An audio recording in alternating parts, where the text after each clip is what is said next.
So I kind of wanted, like, a way out of the contract. As one would. Right, if things get too crazy. I was thinking, like, that's what I originally wanted, the clause of, like, should, like, one of the two entities attack me or my party, that I had the option of cutting ties. By entering into this contract, right, you are forced to be in a contract with one or the other of them. Or both, yes. Or both.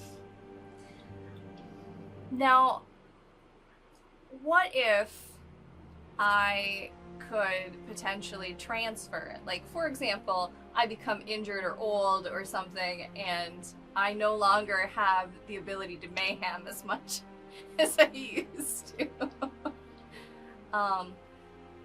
Could, like, what do you think about... both of them together say, we can slow your aging.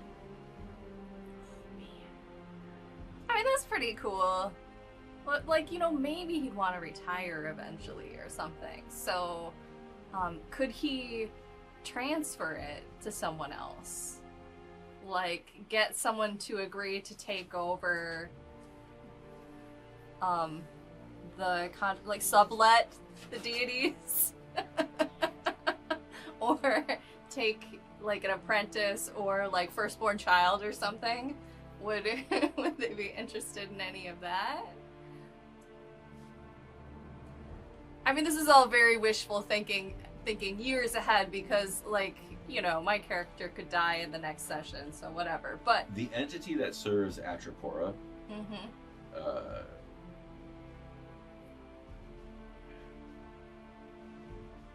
agrees that you could find a suitable host of equal or greater value. Well, I'm a tiny goblin, so one would think that many options would be of equal or greater value. But and the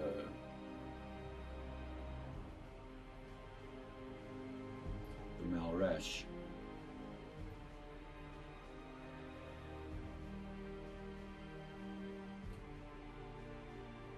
demands that at least two of equal or greater value.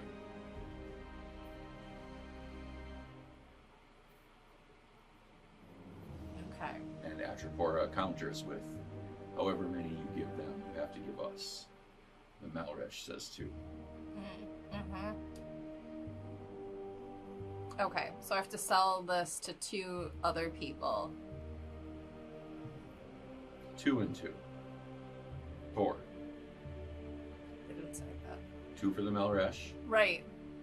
2 for Atropora. 2 balance. No. They're gonna get something out of you if you take this contract. Yeah. You get this distinct impression that they yeah. consider themselves on equal footing in this negotiation. Because they too have to agree to letting you go. Right. I mean, I don't want to do it right now, but I'm thinking, you know, like, someday, like, my little goblin just wants to make some money and then, like, be safe and, you know, live a boring life, you know, and he's very The silence good. says we can facilitate that. Right, but I can't, like, If you just pick us, we guarantee a quiet retirement for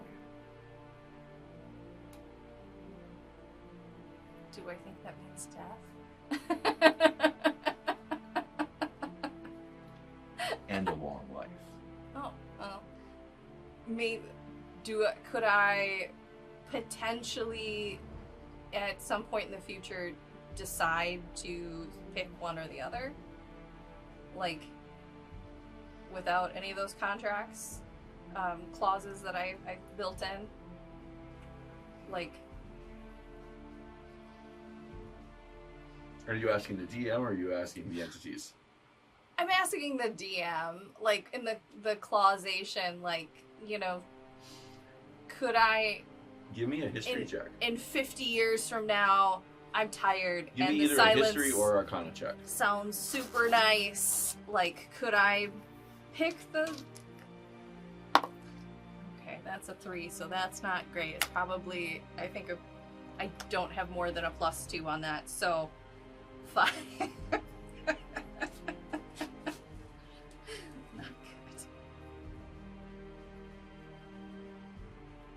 I have a +1. 4.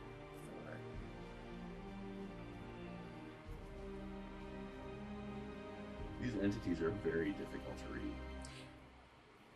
Yes. They don't really have faces. They're Right. more like Disembodied voices. yeah, Yeah. spirit clouds, if you will. Malignant, gaseous Mhm. forms. Yeah, I mean, okay. So, all right. Well, at least I have 3 clauses, right? It's if either one of them tries to murder me, right? The fine print of the contract currently reads, if either entity willingly harms the balance or their adventuring party, the balance retains the right to end the contract and must revert to either the Covenant of Stillness or the Covenant of Chaos. Both patrons agree that they will not commandeer the balance's physical form without consent. If the balance does not maintain a fair and equitable balance on a monthly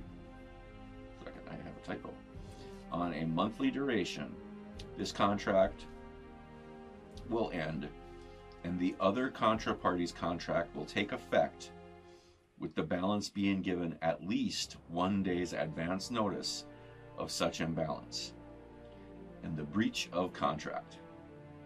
If the balance is killed by either patron, neither patron may lay claim to either the physical form or soul of the balance. Right. Because I want to give them some kind of incentive to, like, not kill me, right? So, like, therefore, like, it's in both of those entities' best interest to keep me alive and to prevent the other one from trying to harm me. So they will balance each other out, right? Yay. Okay. Yeah, so we'll just add that little clause that if I can convince 2 people of equal or greater value to take the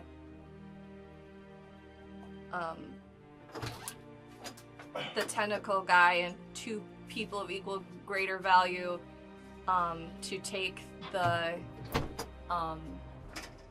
horrible abomination dude, that I could transfer the boon, my duty to them, and be released from my contract. Fine print. Sorry, I was having some passionate, fiery intimacy with a fat sack of Taco Bell in your driveway. Yeah. As I always do.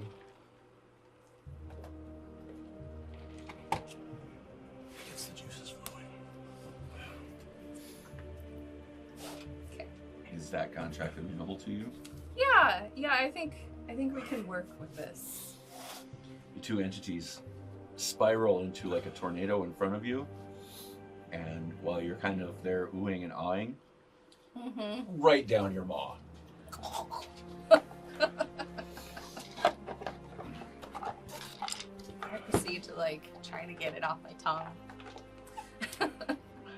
You feel the tattoo side of you burn in a little bit, and the other side of you, the skin becomes more, you feel it become more fair and like supple.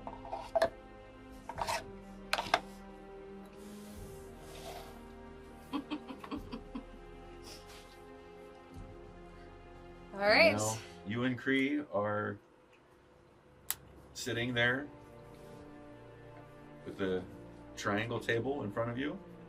I just reversed mummied all that shoots those entities back down into my throat. You ever watch The Mummy, where the thing comes out? Yeah, those are the opposite. Oh, yeah. I just, yeah. On my character sheet. So with your business concluded, what do you want to do? Gosh.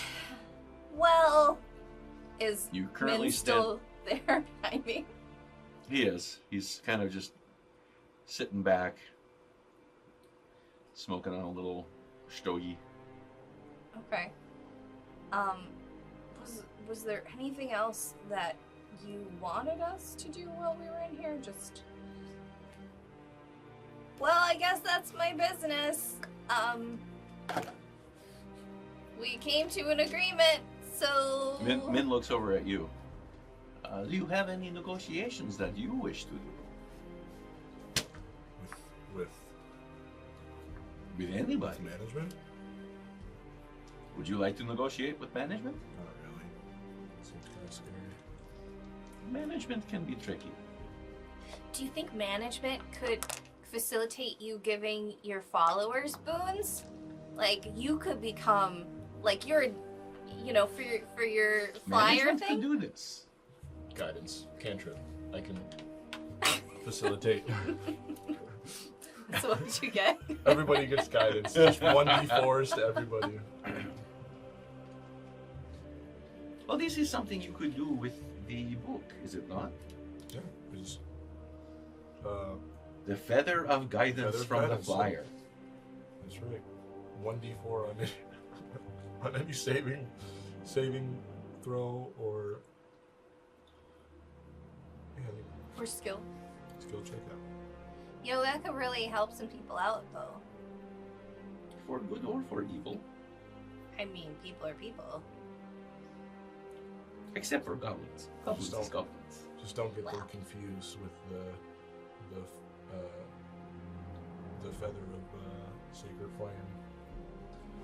You better make sure you know which one's your feather of sacred flame and which one's your feather of guidance, because Can they be different colors? Can you, like a red feather or... it's in the fine print. It's labeled Oh. at the base of the feather. There's a little fire icon. But on let's it, just like say- a happy Identically smile on the white. other. Let's just say you're like, I don't know, standing in front of your parent or something who's on their deathbed. You're like, what should I do to help them? You're like, oh my god! Set them on fire. Funeral pyre?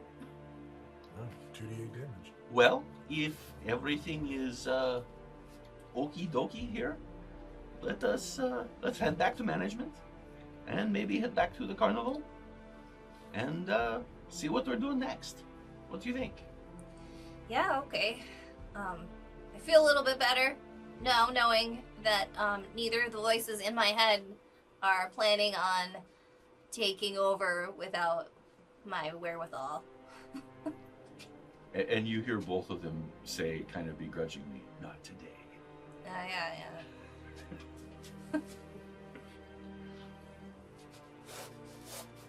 Yeah, I don't really want to make a deal with anybody.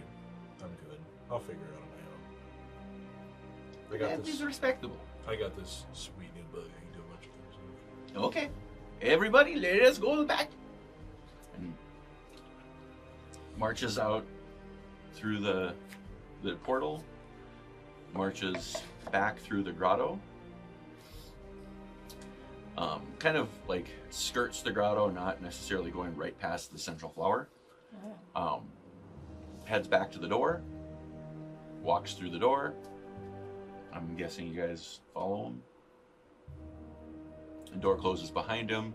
He locks it, tucks the key away, and says, kind of looks around. Otter and Guil aren't there.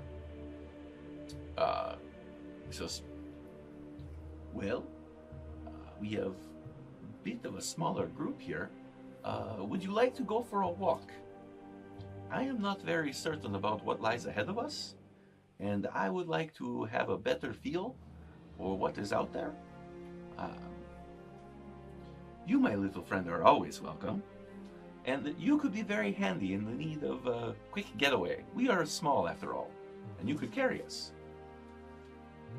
I do still have a taste for goblins. Hey! We could find some goblins. Sure. Murderous motherfucker. Well, let us go. Alright. Yeah, I can help scout ahead. And Carnival is still kind of sitting. It's tight in this like square trench that you guys are in. But going out past the beetles, you just start walking, and the light from that was being emanated from the goings-ons of the carnival starts to dim.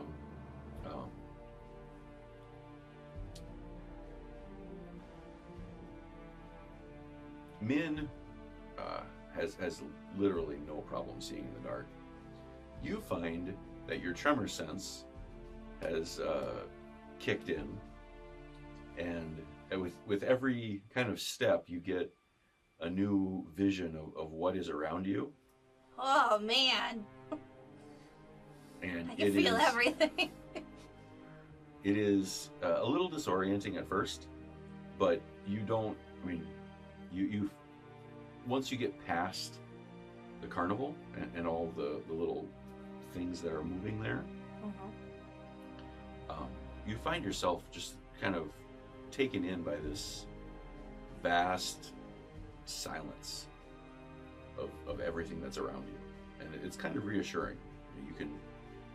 You can hear Kree stepping every once in a while. You can feel or like sense his Arakok ring as it like jiggles on his leg, right? Like with the step, there's like a step and then like a subsequent little jiggle. You can feel that and hear it. Actually, I technically have two of them now. Oh yeah. One of them is Quite jiggly. yeah. One of them's Decorative. yeah, and the other one's my Arakok ring of protection. Fair. And you guys walk for a while. Do I feel like I could now identify people from a distance from their walks? Oh yeah. Okay. Once you get to know their walks, like it might be tricky to pick them out of a crowd, right? With all the like footsteps of a crowd. But if you were like in the woods, or clearly like in a situation like this where it's just you and a couple others, oh yeah, super easy. Okay.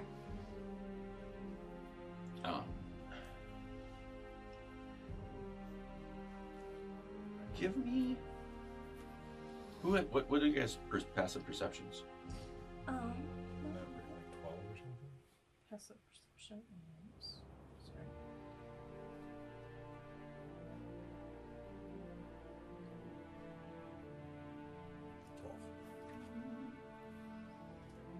$12. 11. So you catch a whiff of something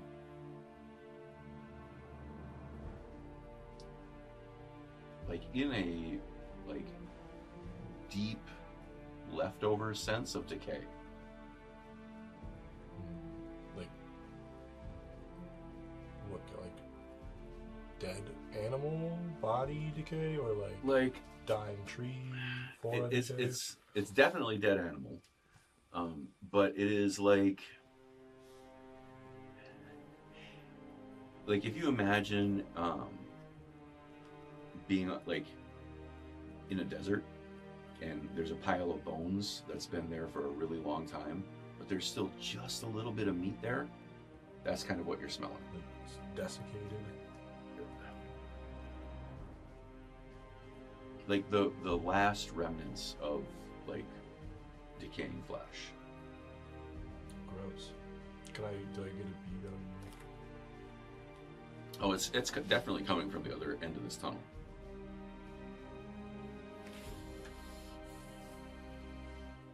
Let's see. Do I have You anything? It should also, a quick note, without saying I'm going to put up light, because I don't have dark vision, so. Okay. You feel the ground like twitch.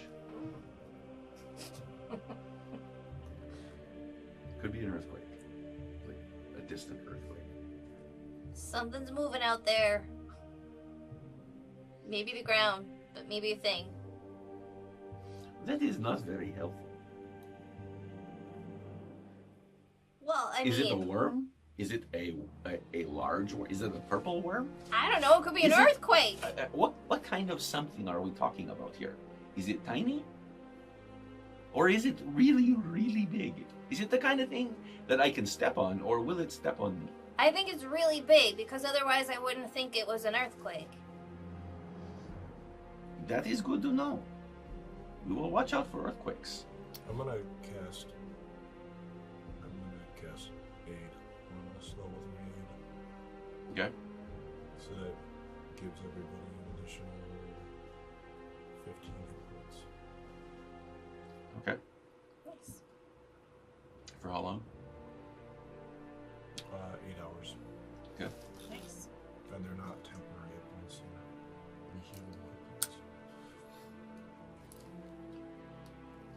As you continue to walk, Sorry, it's 10. you start to hear the sounds of maybe industry, maybe of a city ahead. Do you still smell the like dead? It's slowly getting stronger. And we can't see anything. It still is a ways, maybe a quarter mile, half mile away.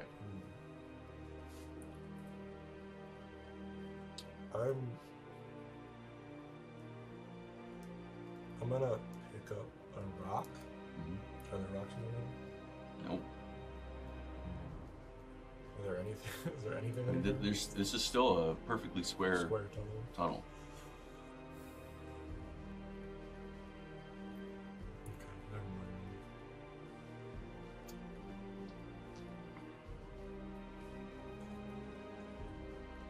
I don't think I have any.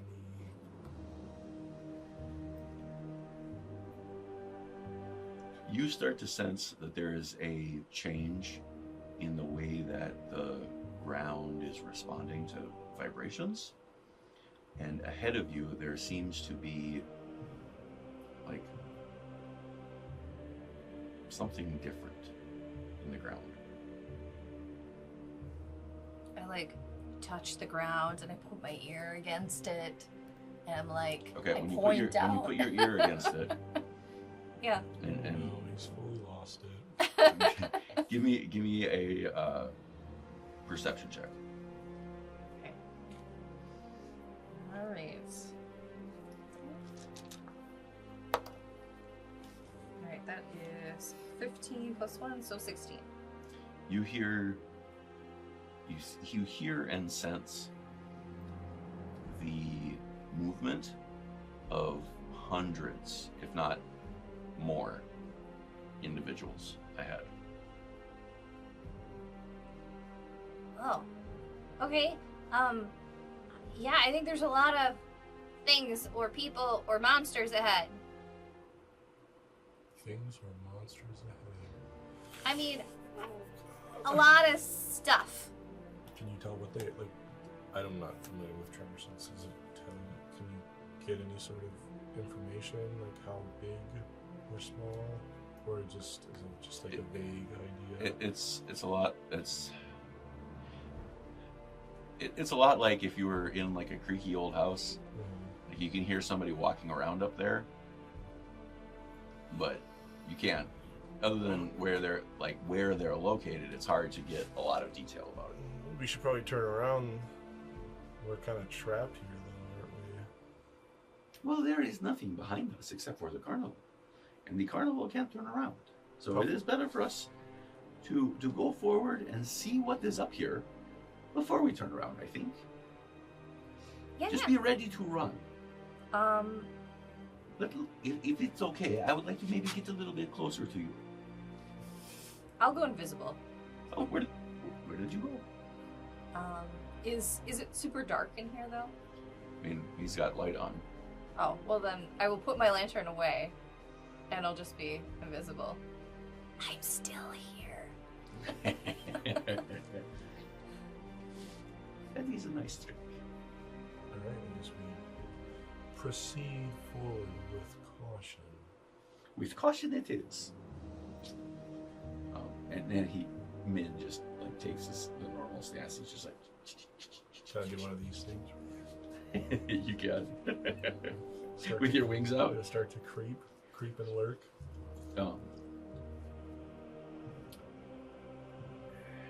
You start to hear. Take that back. You notice that the ground changes.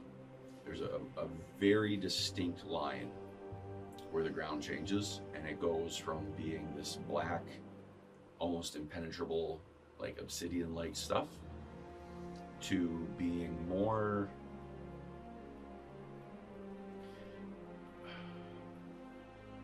like maybe clay or sandstone. It's still in the same. It's still a square, but the square has like eroded a little bit. So it's not like perfectly. No, there's actually a couple of rocks here. If you wanted to pick one up. Yeah, I was gonna pick up a rock and cast light on it, and then I was gonna take my staff as hard as I could, kind of like bat it down the hallway to see if I Okay. could. Give me a. Let's do a dexterity check. See how far you can bat it.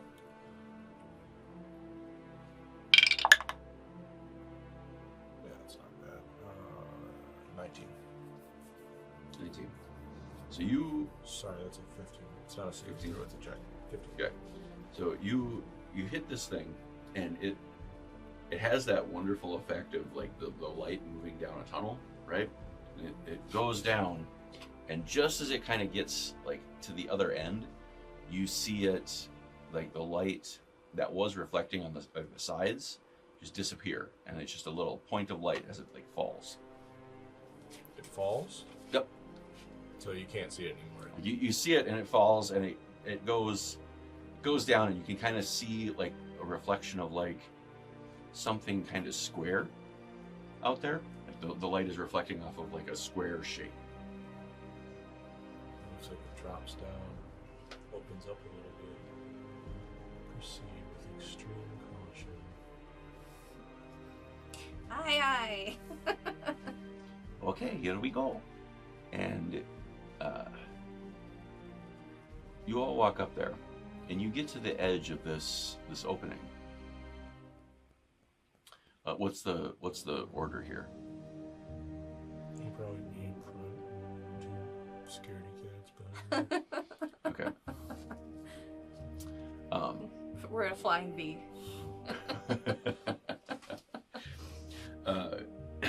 You get up there, and give me a perception check. I will roll one for Min.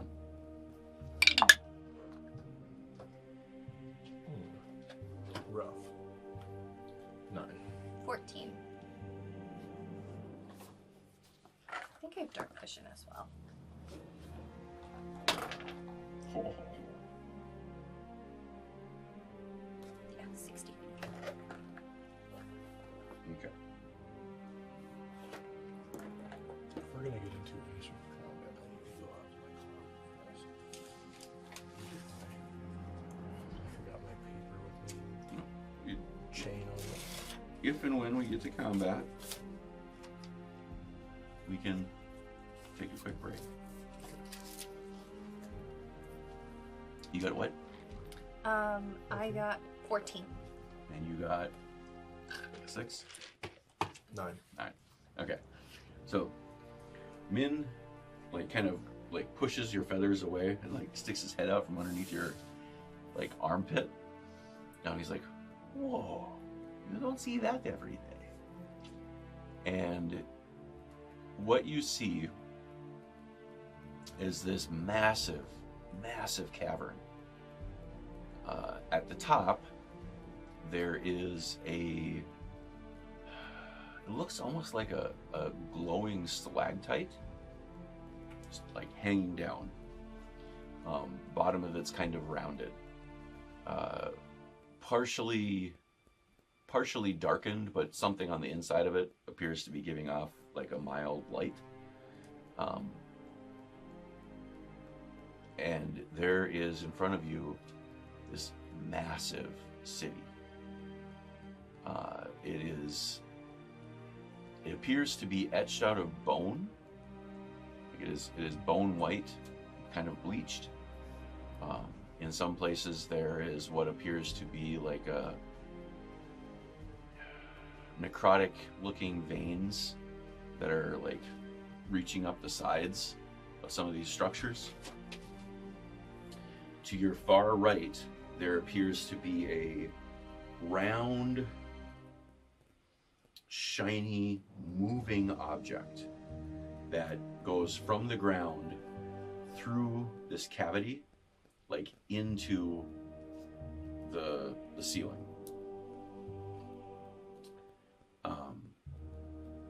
There are numerous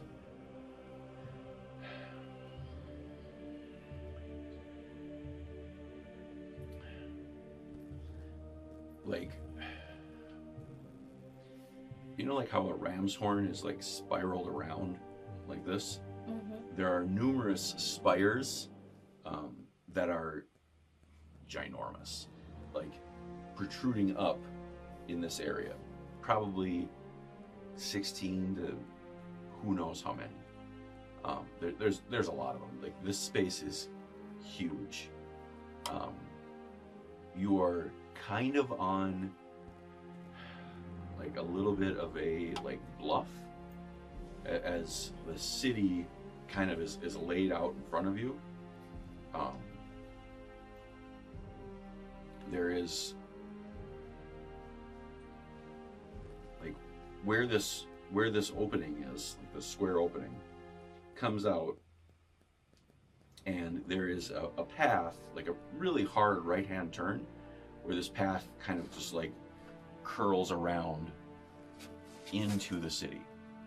Does not look like there's a lot of like foot traffic, like you haven't seen anybody coming and going. You don't hear like the normal sounds of like children playing. The city seems silent of a form, but you do hear things moving around. Okay, so 2 questions. First, from the vantage point that we're sitting at, can we see any other, like maybe I guess 2, is there any sort of central, like a town square or something, maybe below that weird thing in the ceiling that we can see from where we're standing? There's below that like stalactite, there is a bit of a, maybe like a parade area, would be the way to describe it. It's like a park, like the city kind of like goes down, and there's a flat spot there. Is there any other? You see figures moving, but it's hard to make out from this distance, like what or who they are. Okay. And then is this? Do we see any other like large, maybe main entrances into this place? Give me a perception check or investigation check. I guess really what I want to know is like,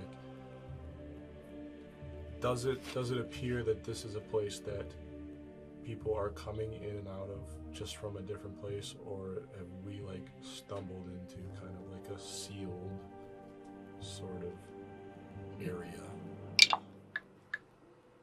Oh, not great. What did you want? Perception? Mm-hmm. 6. The city extends on for a long ways.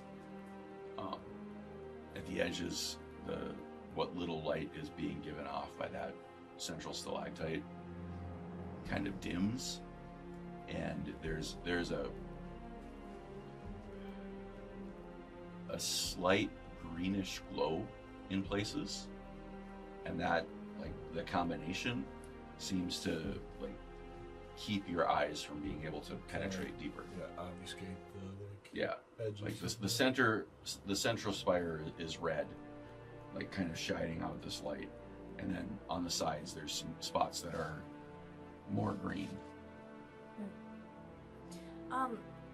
Does it? All right. So Oh, this looks like a very good place for us to set up shop and make some more money. What do you guys think? I think it's real quiet. We should meet the locals. Quiet people tend to really let go when they have the opportunity. Yeah, okay, maybe if we found a big group of underground Norwegians, but for other races, What is this Norwegian? It's a Norwegian. you know, they're fish people anyway. No, okay. But I'm when I'm looking at from this vantage point, do I see like people selling food, or do I smell anything being cooked? Because like these are common things for like a city village. Give me a perception check. That was the other thing. Is this like where the smell is coming from? Oh, the smell of rot is a little bit full in the air. The rot is really like keeping you from being able to smell past it. I mean, for you, it's a kind of a good smell. It doesn't smell like it's being cooked, but it definitely smells like something's dead here. What? And also, does the green light remind me at all of that necrotic thing that I found and gave to Min? Give me a history check or an arcana check. Okay. I just rolled a 19. Yes, it does. Mm-hmm. And counts plus 5, so that is 24. So I just, I sometimes get a vibe check, and my vibe is kind of feeling necrotic-y. And then he does this dramatic look over at Min. Which Min can't see because Oh. you're still invisible. Oh, okay. I also give invisible jazz hands because I don't remember I'm invisible.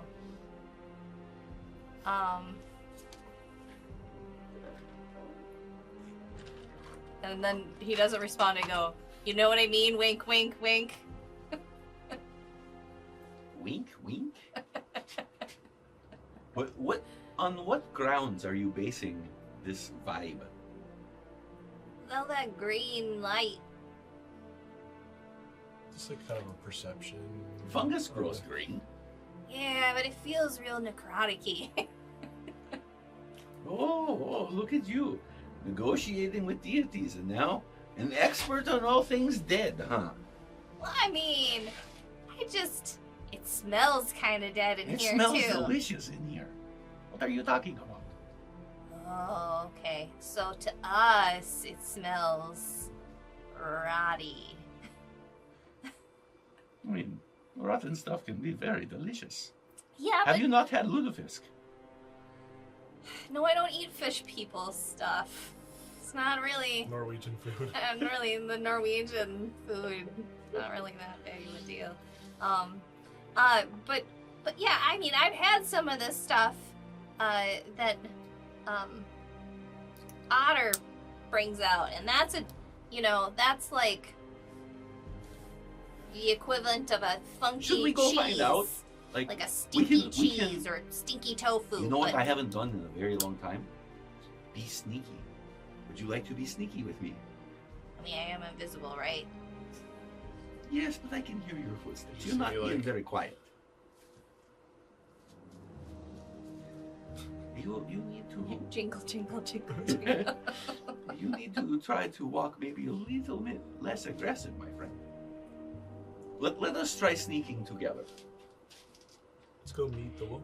And like Min kind of steps behind you. And pick up my little card here.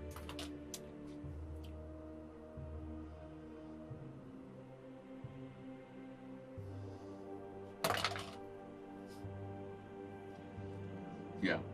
He steps behind you and is just fucking gone. Like you turn around and like he's not even there anymore. Great, so I'm the only one visible right now. Yep.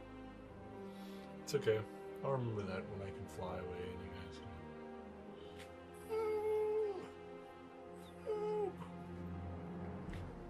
can you make me invisible?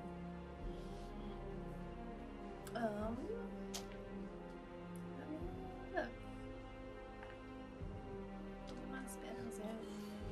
You know, when I made this cleric, I really thought it was going to be closer to like a paladin, in that it would have like abilities to detect undead and do vibe checks like that. It just doesn't have any of that stuff. So my invisibility is at will. So I could just touch him too and make him invisible? Or is that an invisible self at I will? believe it's an invisible self at will. Because it does still say the spell invisibility, as in a creature you touch has the invisible condition. Oh yeah, go ahead. Okay. But it's unusual to get an at will level of that. Yeah. Mhm. Yeah, I'll just you just feel a little goblin hand smack you from behind, and Whoa! you disappear. Alright.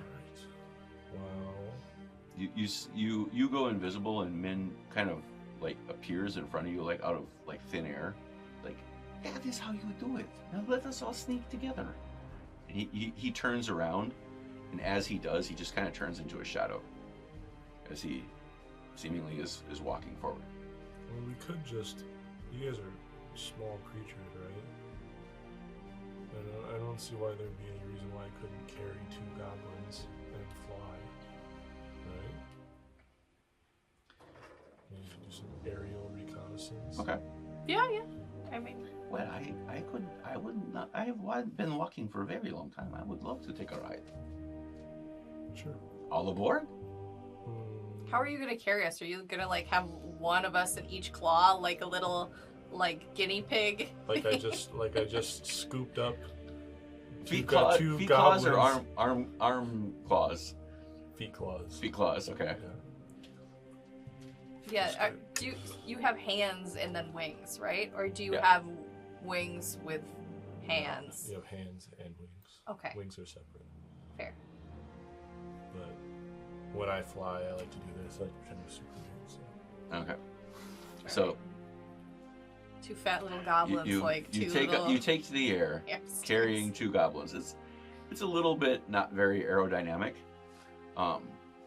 but within we're not really we're not speeding around. We're trying to remain sort of high up. yeah. Within about 150 feet of forward movement, you start to see individuals moving around.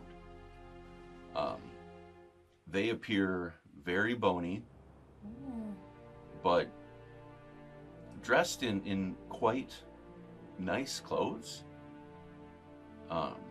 Every once in a while you see something that resembles like a ghost or a wraith, like going from building to building, sometimes down the roads. Some of the skeletons are walking 2 by 2, in little groups. They almost all of them seem to be carrying a book.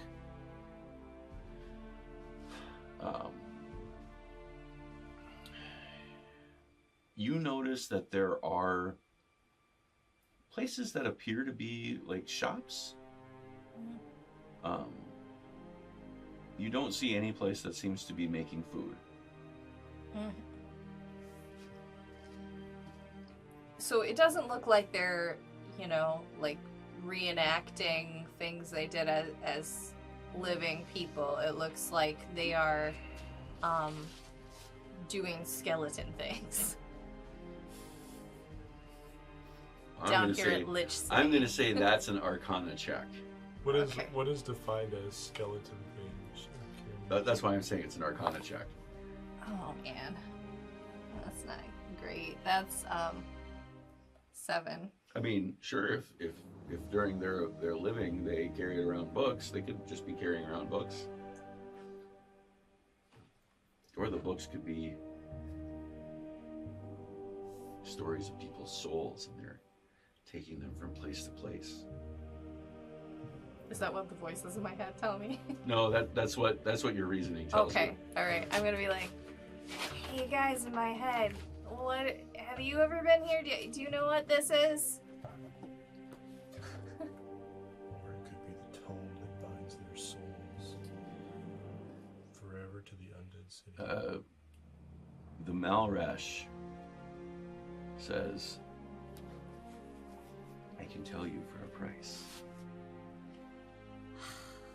All this pay to play stuff. No thanks, I got it. Suit yourself. Goddamn microtransactions. I know, right?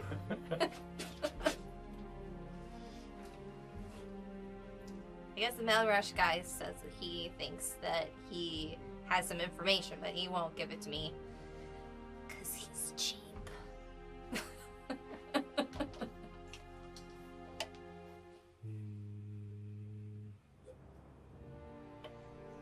Is there any sort of The Malresh says, go towards the meadow. Oh, like the same metal that you had before, the adamantium? No, that meadow, and your eye, like your one eye. Yeah, like my one fish eye. Like, you see that spire that's off on the right. Mhm. It starts to kind of just shimmer a little bit, as if he's giving you a direction to go. A little arrow pops up above it. Quest marker. Blink, blink. Yeah, so, yeah, one of my guys says that spire thing is made of metal. He's very interested in it. Is it a good thing? I mean, you know, when I mined all that adamantium, I got, like, swole and, like, stronger, I think. But also, you know, tattooey and red-eye-y. In a feverish internal conflict between. Well, now I have a contract negotiated, so. I don't know. I'm not super into feeding internal demons. What they You start to want. see groups of 5 individuals walking in like a cross pattern, carrying lanterns. The lanterns show with a like soft blue color. Is there any place to land to kind of get closer and maybe do some observation without like landing? Kind of like a reconnaissance, like a stealthy There is reconnaissance. something that kind of looks like an aqueduct that is like you see a couple of them kind of in the city where it just kind of like goes like this. It's just like a loop that kind of comes from about like the side of this cavern and just kind of goes down. And you see a couple of them that kind of are coming from the top and have that same pattern. Yeah, I just kind of want to. You do actually now. I'll call out. You do see that there are some buildings that appear to be like stuck to the ceiling. Okay. that work? I'm just trying to get someplace that we can land and kind of do a more thorough. You could land in one of the buildings on the ceiling, assuming that they are actually unoccupied. You could land on one of these like rounded structures. What do you think? I mean, we're invisible, so. It's true, we are invisible. But who's to say they don't have? When you find that as soon as you start talking, you become visible again. Oh fuck. I'll slap him with the invisibility. You just like Tiny little child hand. the claw that's digging into your shoulder. And I'll be like, hey, voice in my head, does this count as stillness? And I'm just like hanging in his claw.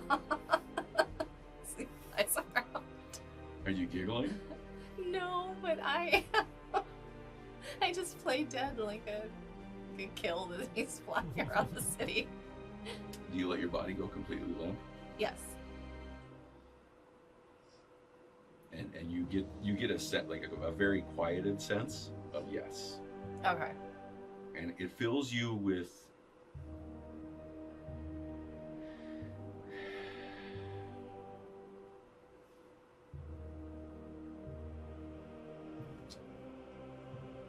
a dark sense of awe. Like the quieter, the more you just like be limp. Yeah. The more like at least part of you feels at ease. Are you closing your eyes too?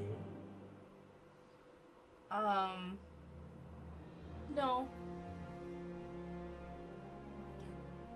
Okay. Well, I mean, I'm invisible in your claw, so. I know, I was gonna like play a little prank on you. It's okay. Right. I mean, you could feel my little form go limp in your claw. I was just hoping you I mean, when you talk, if you try to say something, you'd be able to look down and see that they're just hanging there, not doing anything. Well, I was just gonna like pull up to the roof and pretend I was dropping Drax, but it was really only like a couple inches from the roof. Do you want Just- to? Well, I mean, if he's got his eyes open, he's gonna see what I'm doing. Well, I mean, you could try to, like, drop me from a short distance anyway. I mean, I may or may not. Give me a dexterity react. save. Right?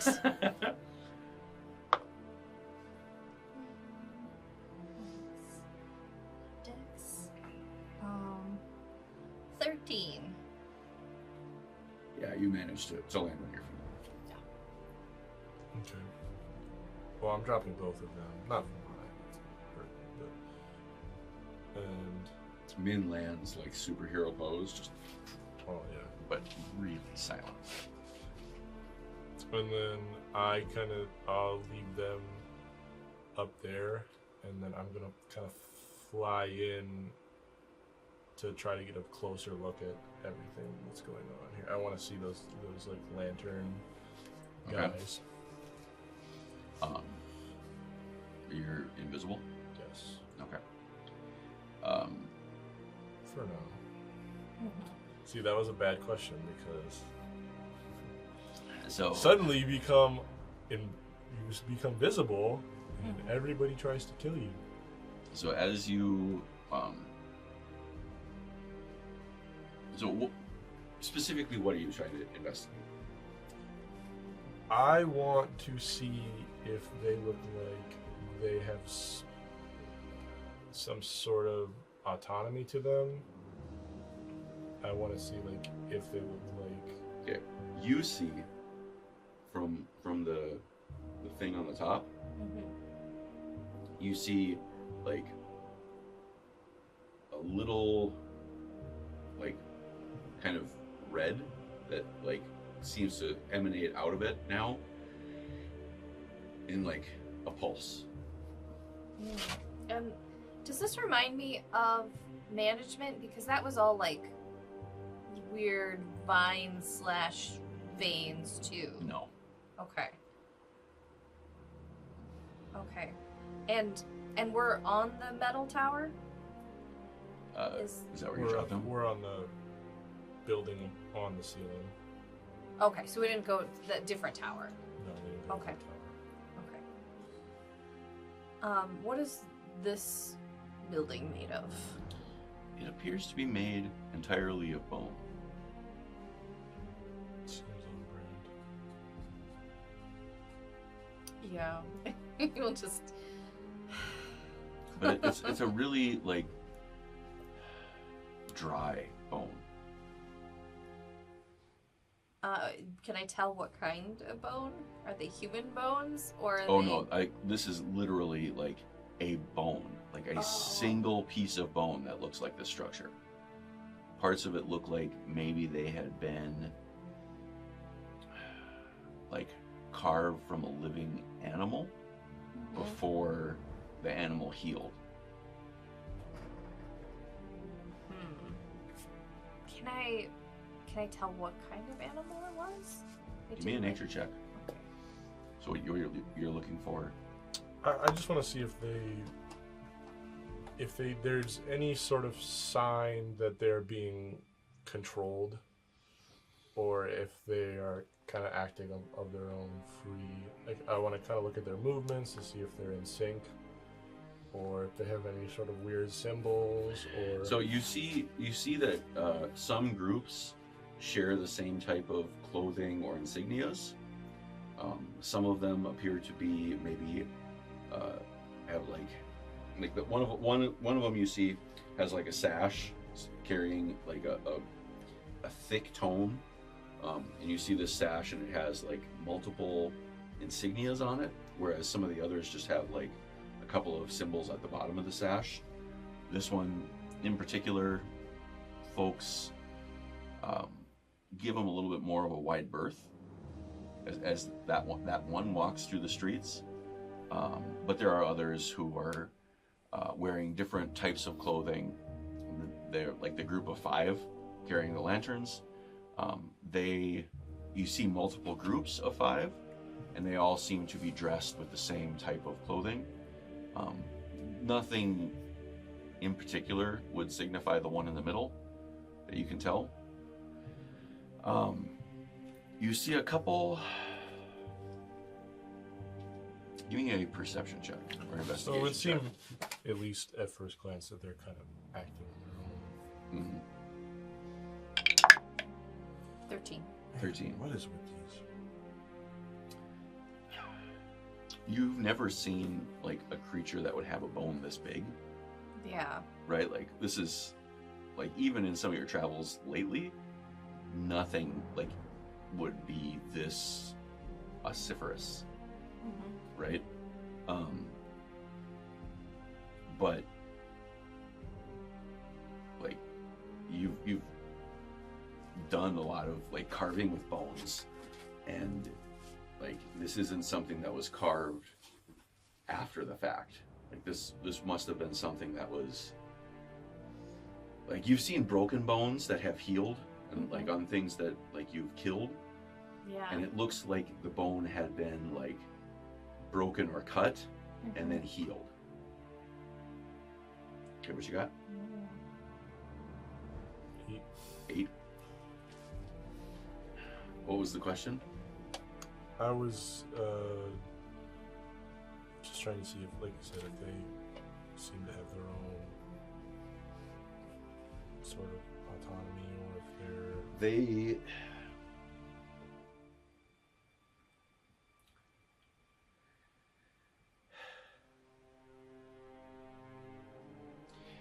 they remind you of the folks that you knew from before you'd been petrified, of people like going around town in their daily pattern, but not in a way that like they're being orchestrated, if that makes sense.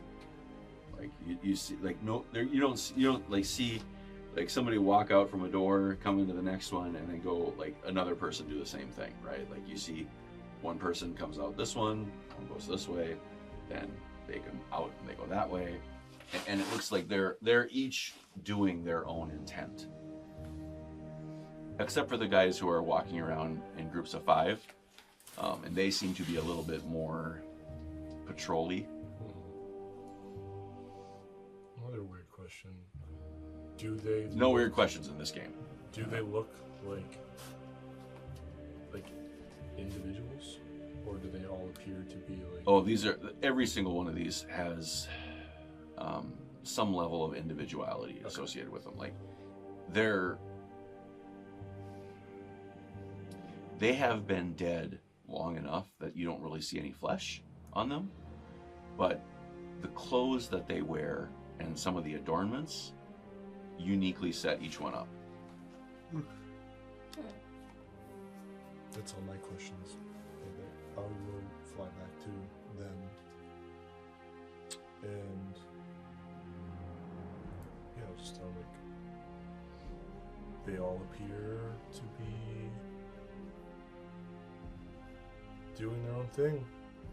Seems like they have their own little society down here. They have nobles and guards and regular people. Maybe not nobles, but people that seem to hold some sort of higher station. Well, Min, I think these might be your people. Right? One weird note, though, they are all dead. If you couldn't tell. Yeah, that's kind of what I that's meant. a little bit concerning. Min is kind of at a bookshelf.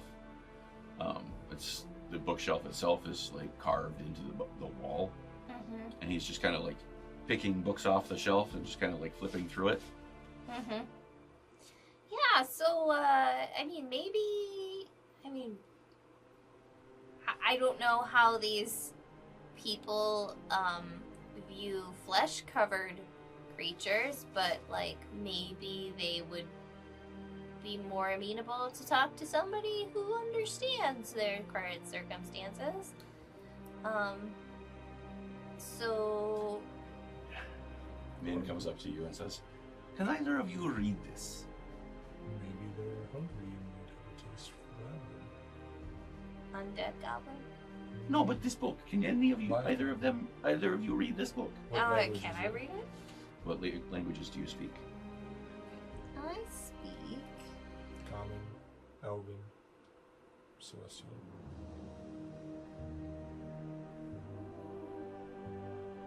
Some of the characters appear almost celestial in nature, but it doesn't make any sense to you. I speak Abyssal. Common. You can actually read this. Oh. Yeah, like what? Is it hard? So you said Abyssal. Sorry, no. You can't. And Primordial. There we go. That's the one I was waiting for. Yeah. Yeah, it's all written in Primordial. And this is an interesting story that he's showing you. Mm-hmm. It is about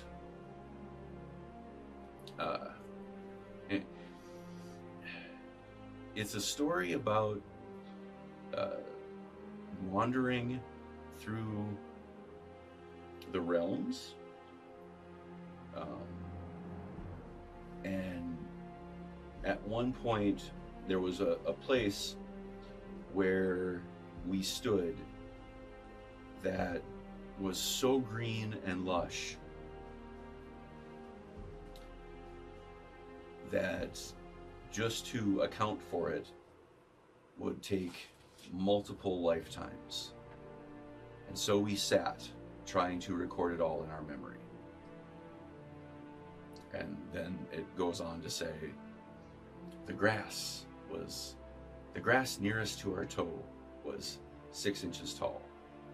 6 fathoms tall. The piece just to the right of it was 6.25 fathoms tall. There was a bug on it. It was red. Behind the bug, there was another blade of grass, about 3 centimeters farther back, that just barely touched the bug as it stepped from the one that it was on onto the other one. And it goes on in just incredible detail. Like, Min flips the page, and there are like pages and pages of just describing the grass. Man, what a snooze. I'm gonna flip to the front and the back, and I want to see if there's a copyright or an author or a forward or anything to give Any pictures? background about who is writing this and about where? On the first page, it says, written by scribes, 2034 2435.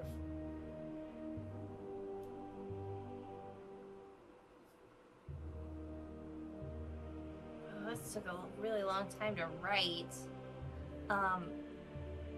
Can I like flip to the end? See Mhm. how it ends? The last page says, and beyond that, there were trees.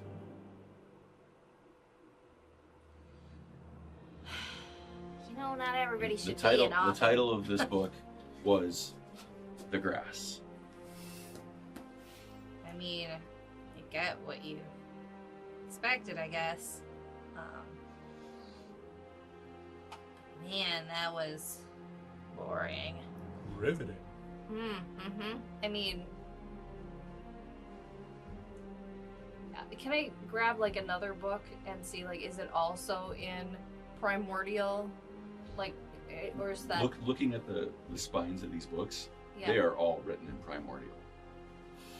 Oh, okay. And are they similarly topicked with like the trees or the Um, rocks? You see, Or- so you are upside down, and so like you have to kind of tilt your Mhm. head to get the right way to read them. Mm-hmm. And they're pretty tightly put into this shelf.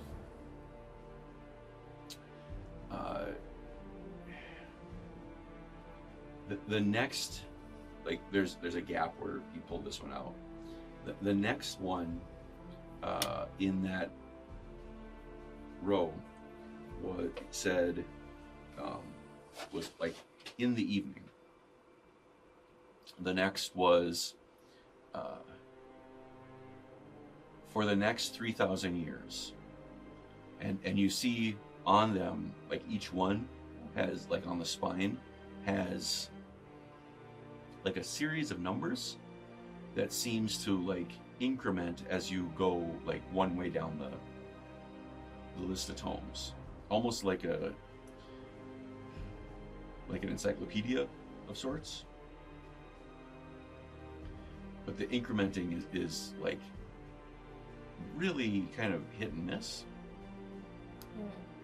where it in some cases it's like it jumps 20, in other cases it jumps like 500. Okay.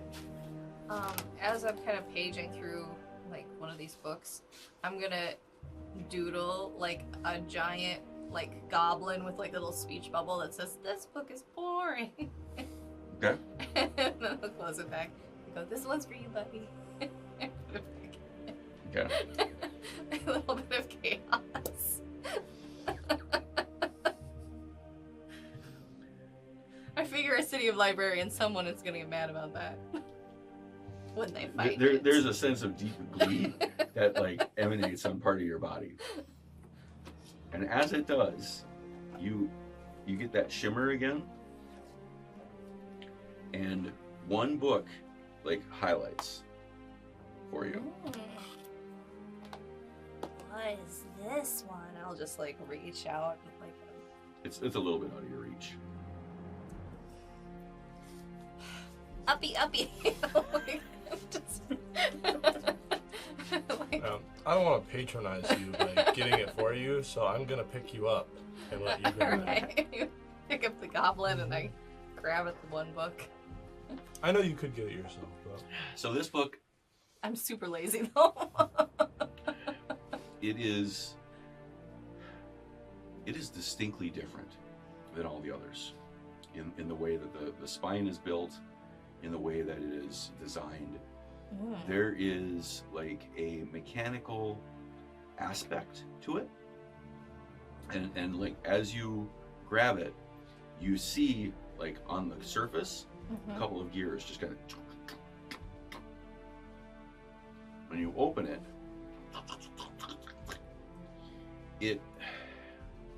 it automatically just kind of opens up to a certain page. Mm-hmm. And as you're looking at it, the page just starts flipping over. Automated book. And at first, like, it takes you a little bit aback, but the text on it is so clear and easy to understand that, like, it is just kind of filling you with knowledge. Okay? The title of the book is Kindle.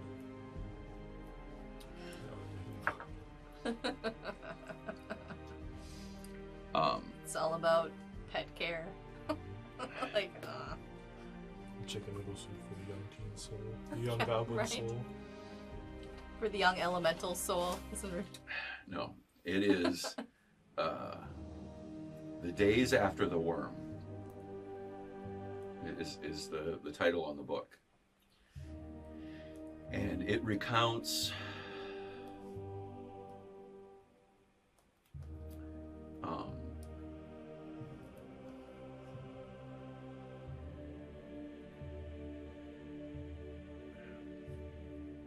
chaos, just pure and utter devastation as the mechanical spire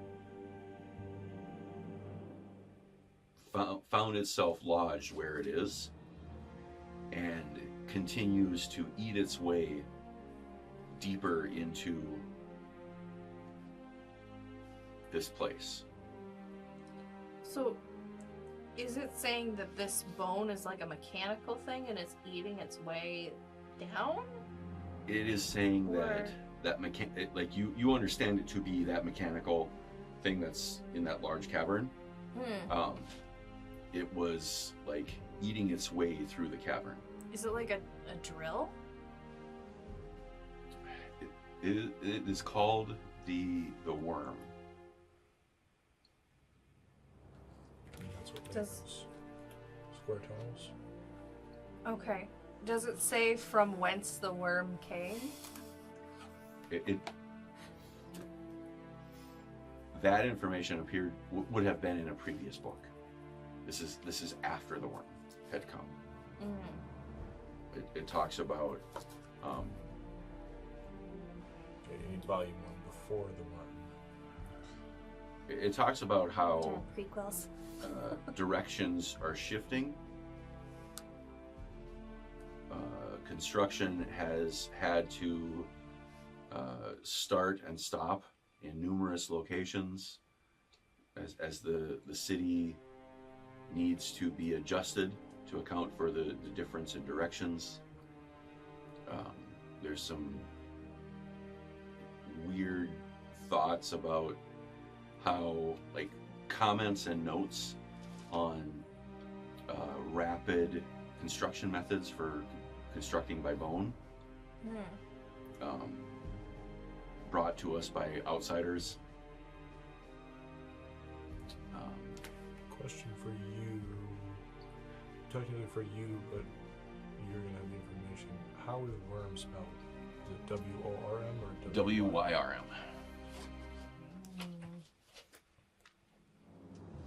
Dragon worm. It makes a big difference.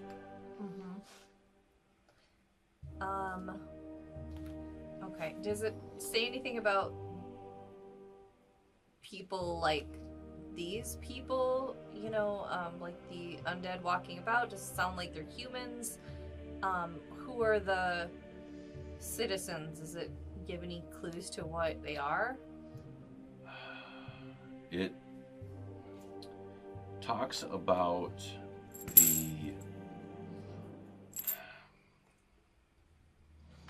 the ossuary scribes. What scribes? OSSUARY.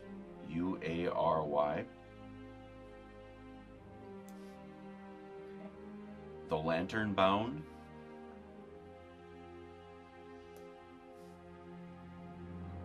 And the Bone Wardens. It's a sick name. Hmm? So it's a sick name. The bone worms. Sounds like a band. It says the city of Ossavar, Ossavyyr.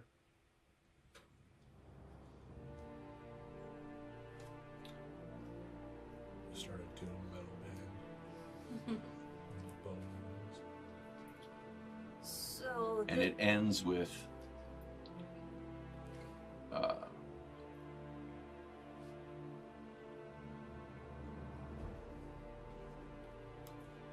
the last line is Vorgath, Vorgath, the Rememberer, Rememberer, has fallen.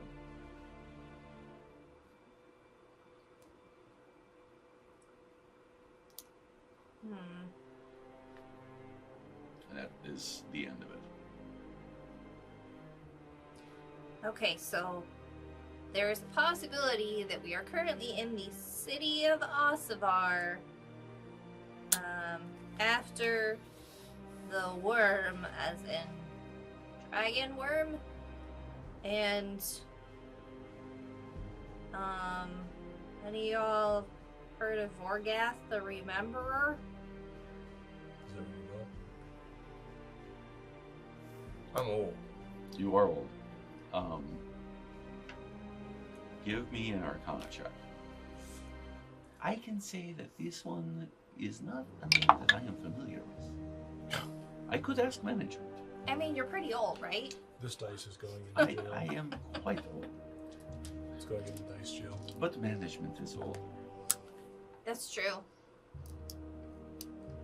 Do you know? Natural one. Well, it's okay. You are an old soul, but still quite young.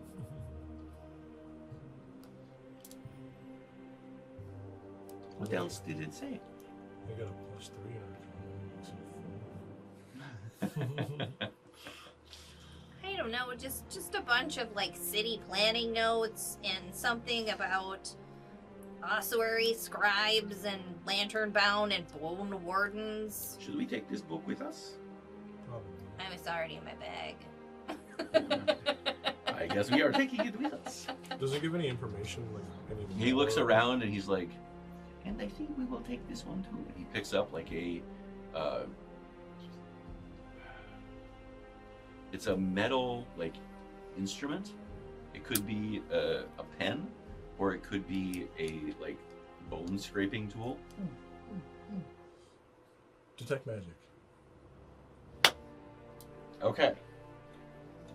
So, you see,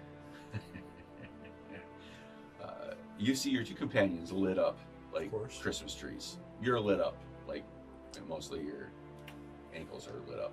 But looking around, I mean, I have. Let's not undersell my magic items there. Okay, I have braces of defense on, and I have the little chain thing, and I got my nice quarter fair staff. enough, fair enough. Look, I'm not just a Eric Cochran around here. Okay. You see everything here has this dull magical like sense to it. Give me an Arcana check. Is it just book preparation magic? Or book care magic? Not hitting it for you. No. This one's going in the jail too. I don't. That's a 6. You're seeing just kind of like everything around has some level of innate magic in it. But there are a couple things that like stand out to you. There's like everything is on the ceiling, right? Because you guys are standing on the ceiling inside this building. So everything that would have been attached to the, like sitting on the desk, sitting on the cabinets, etc., it would have fallen down and is kind of on under your feet. So it's not like a anti-gravity sort of No, situation. no, no. This is like the house is like upside down.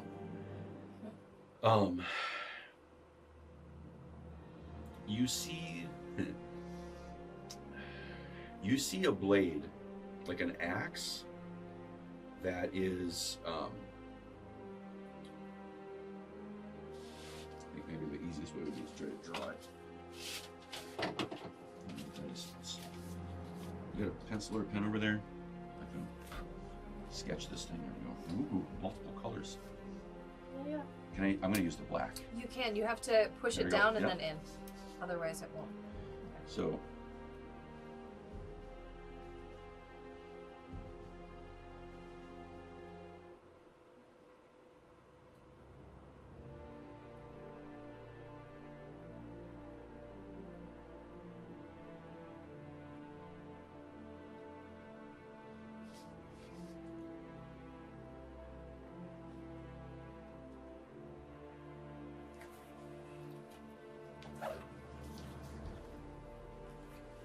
There's a name for those axes. I can't remember what it is. So you see like a hand axe that looks like that. Like you could fit your hand in it, but like it is It's like right. It would be you've seen them for like slicing meat off of like large carcasses. Like it's kind of like a skinning axe. But it also like it is just teeming with magic. Alongside of it, there are 4 like I don't know, they would look like maybe like railroad ties. Let's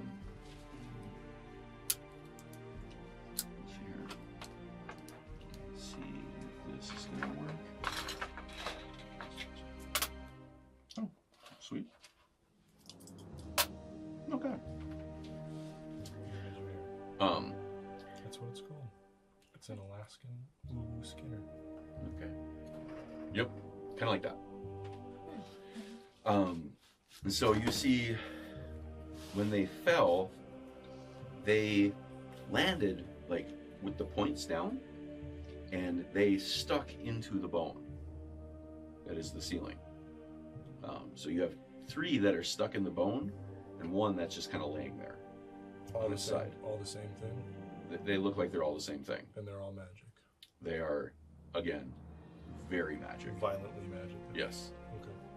Like everything that you're seeing here has like a slight hum to a it. slight hum to it, but these things are like, I mean, it's like the difference between like a 50-watt light bulb or a 50 lumen light bulb and like 1,000 lumen or 10,000 lumen light bulb. Like these things are just, pow. It's the difference between your headlights and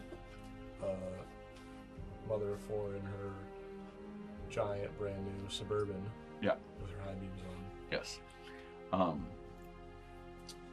There are a couple of like miscellaneous papers that like 3 pieces of paper and a quill that are also quite magical. I'm going to grab that quill. Okay. And paper. Okay. You can't, I mean, you're not seeing the magic he is. Oh. Sorry. Well, But, I mean, there's 3 pieces of paper and a feather on the floor. I'm going to grab the quill anyway, because I've been doodling in books. Okay. I guess I'll pick up the axes and the papers. Okay. Min is just kind of like rummaging through whatever he can see.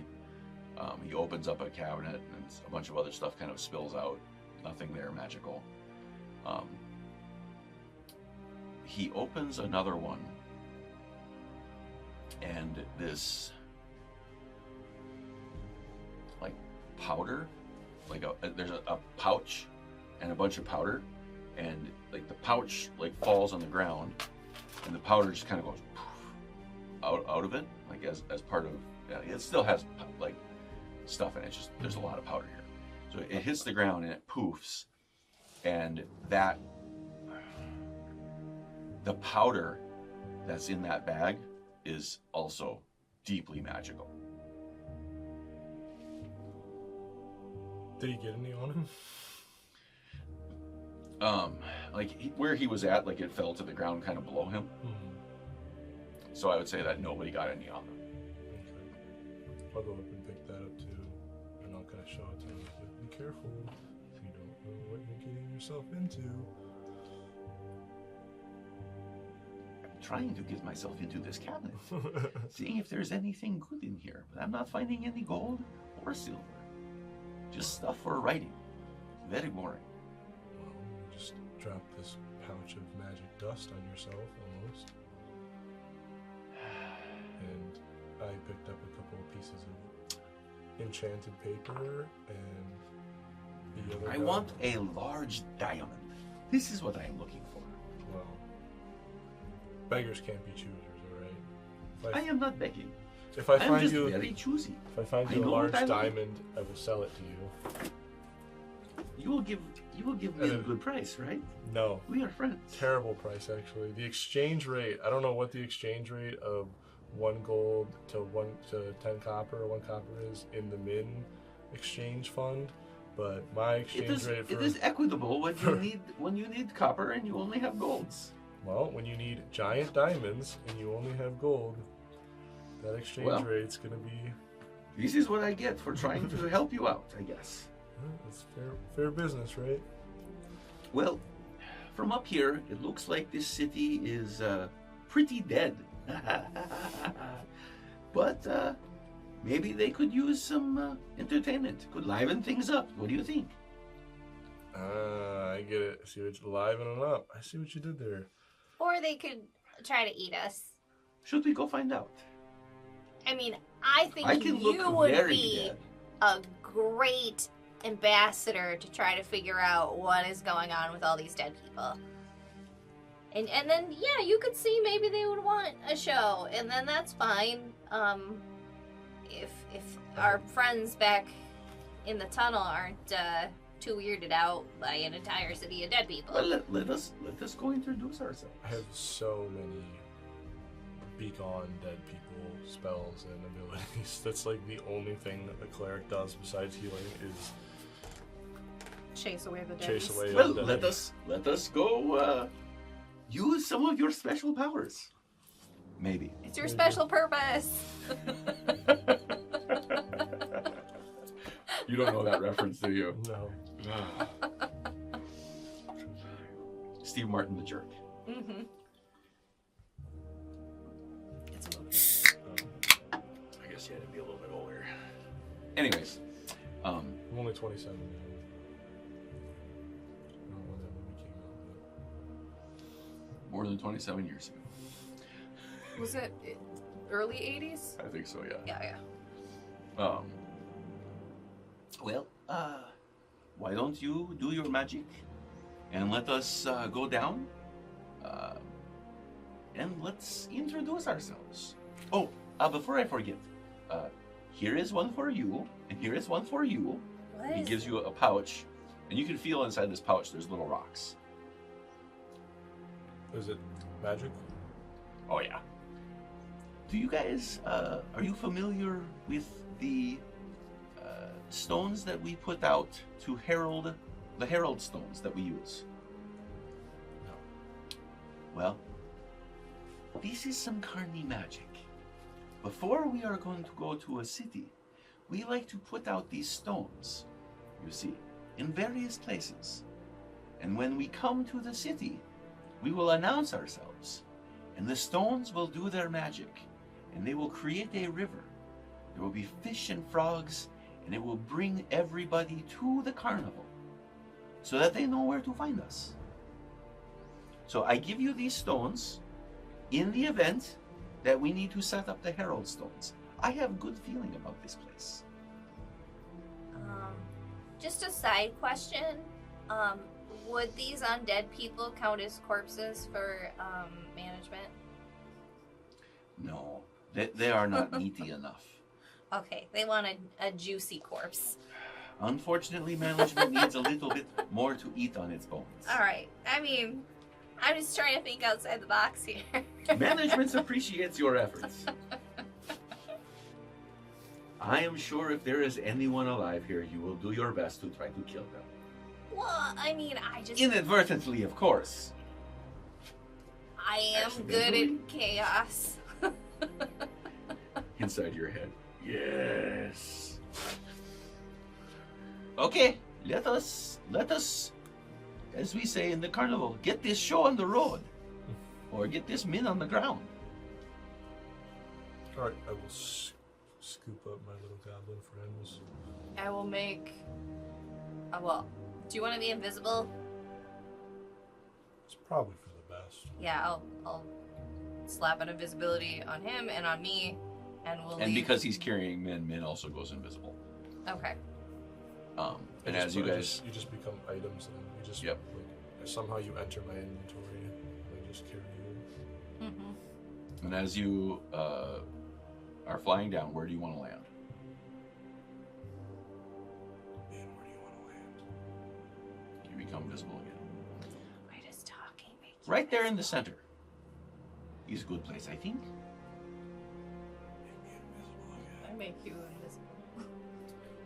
If we're gonna land right in the center, I don't know if being invisible really matters all that much. So, you land.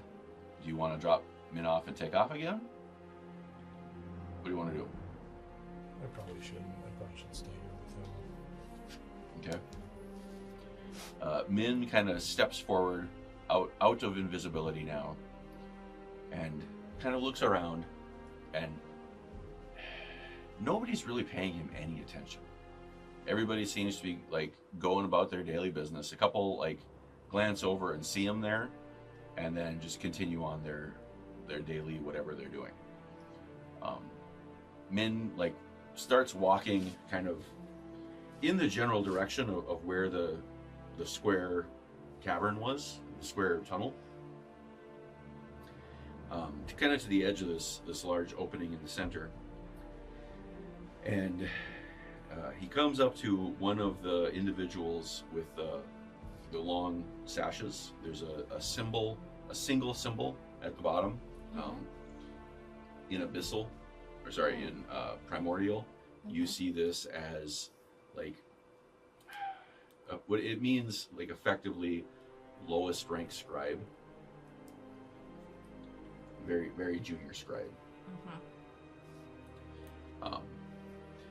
Greetings. Can you tell me about this place? The scribe stops and looks at him, like kind of like flips open the book and starts writing as he talks. You have entered. I forgot the name of the city. Asavar. What is the nature of your visit? Well, I would like to know of this place and potentially entertain you all. What is this entertainment? What would you like to know of this place? He's busy writing it away. So is he talking and writing, or is he just writing it down? He is writing and talking at the same time. Okay. Furiously writing but talking at the same time. Yeah. You can't do this. Well, yeah, I mean, yes, they can. Okay. Interesting. And Min says, well, I come with an establishment of a carnival, and we would like permission to come visit your city. Who would we need to talk to have this type of permission? The junior scribe says, if you would like to visit, you are free to do so. Just do not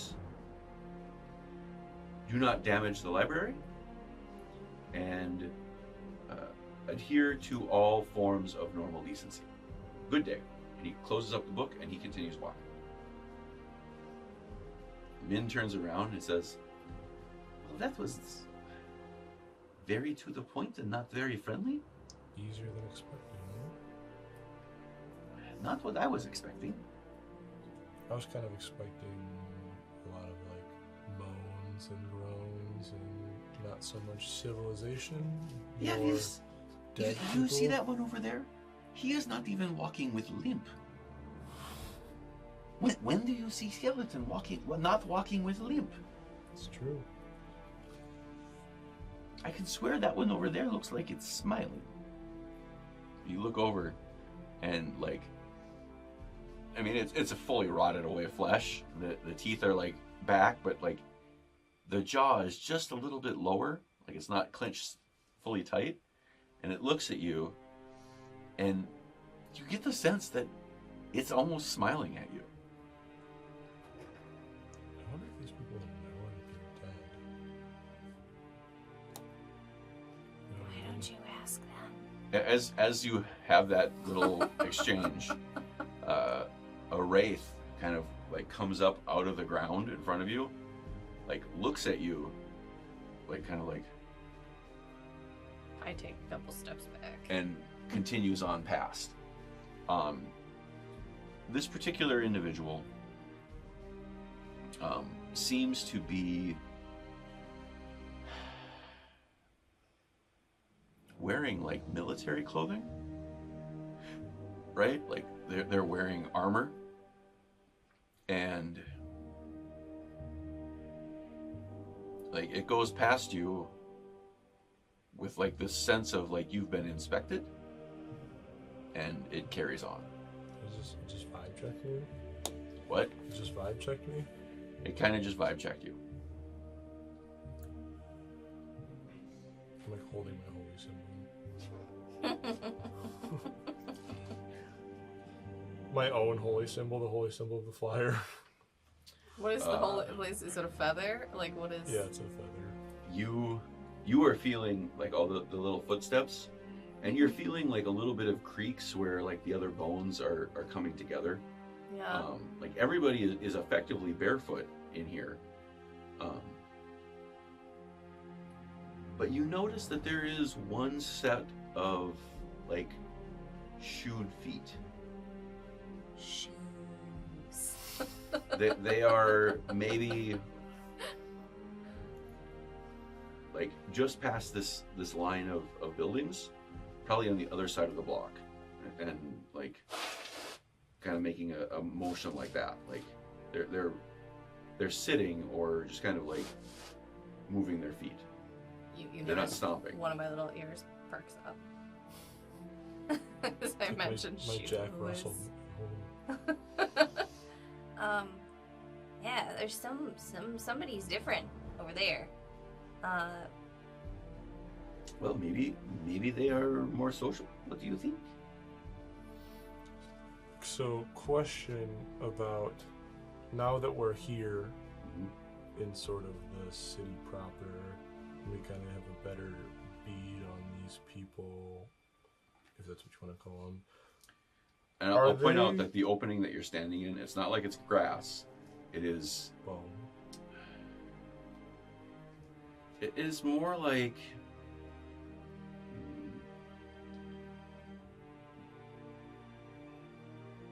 dried dirt, That's kind of like a white, like a very, black. oh, okay, like a very dry dirt. Yeah, I'll say slightly like maybe mossy.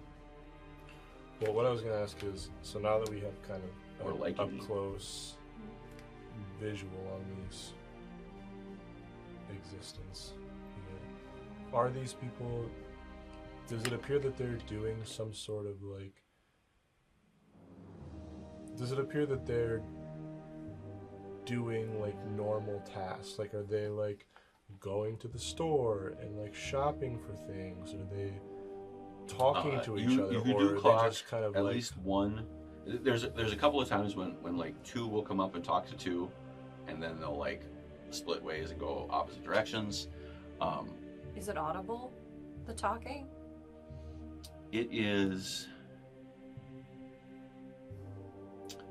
quiet, Like, everything here seems quiet. Like a library. Yes. Most of the conversations that happen seem to be just enough to happen in that local vicinity, but then not loud enough to be heard past that point. Okay, so that kind of makes it. So it doesn't appear. That's kind of what I'm trying to. But what I'm trying to get at is, do they appear to be living some sort of normal life, or do they appear to just kind of be wandering / patrolling / like they're moving with some sort of purpose, but it doesn't seem they don't seem to be participating in like a normal day-to-day city town activity. You would need to give me an insight check. That's pretty good. I think my insight's pretty decent, if I'm not mistaken.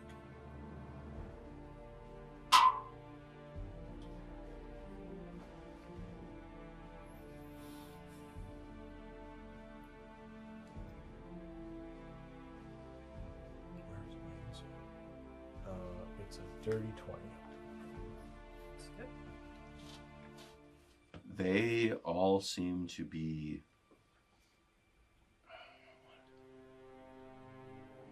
like they seem everybody seems to be doing their own thing, right? Like they're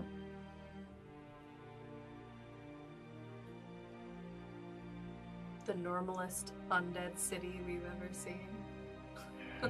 I mean, it's What I'm picturing is like, maybe it's just like a movie thing, but like walking into like a large Catholic setting and you have like nuns and students and stuff walking around. They're all kind of, you don't see any children. they all Like they're all kind of the same age group. they all kind of walk with a purpose, like they're going somewhere, but none of them are really like You don't see stopping anybody to like participate in the. I mean,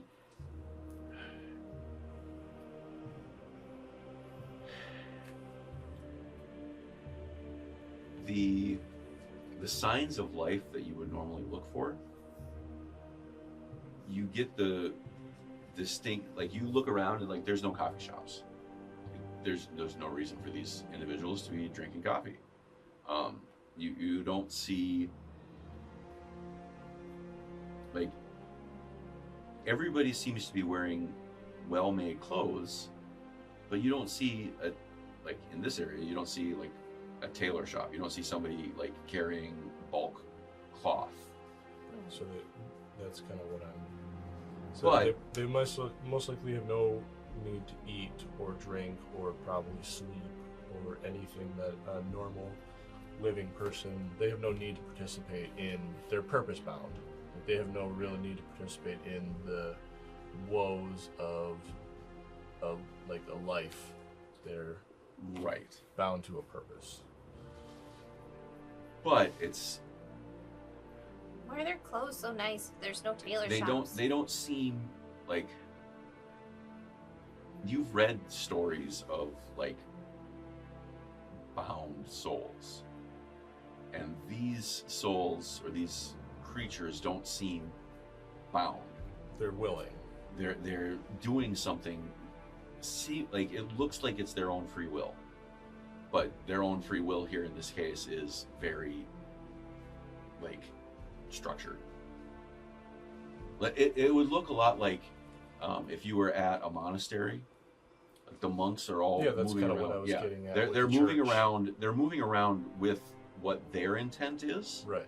Yeah, exactly. but it is not. And it doesn't seem to be an orchestrated intent. Right. That's kind of what I was getting at with like the church, like with the nuns, and they're moving around with a sort of like they're on their way to do a job or to participate in something. They're not really stopping to like chat or eat. They're have a purpose. Yep. But they are periodically stopping and chatting with each other. Each other, yeah. As you would. Alright, I want to check out heard somebody with like shoes, and none of these guys have shoes. So I'm gonna go check it out. I don't have shoes. It's true, but like these people look like shoe wearers if they were living. You know what I mean? Like, look at these feet. Bones. Seems kind of derogatory. Bony feet. Shoe wearer.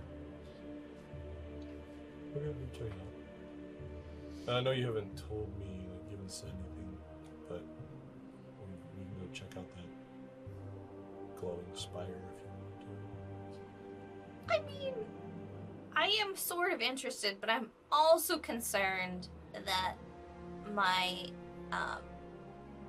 friend who wants me to check it out likes to absorb things. So, I mean, we might get kicked out after that happens, so maybe we should save that for as the village implodes scenario. He's working on his own tech. Yeah. I mean, you know, sometimes that's not very chaotic, but you know, like, should like this all turn into a blazing ball of fire, then maybe on the way out we could strip the metal from that tower.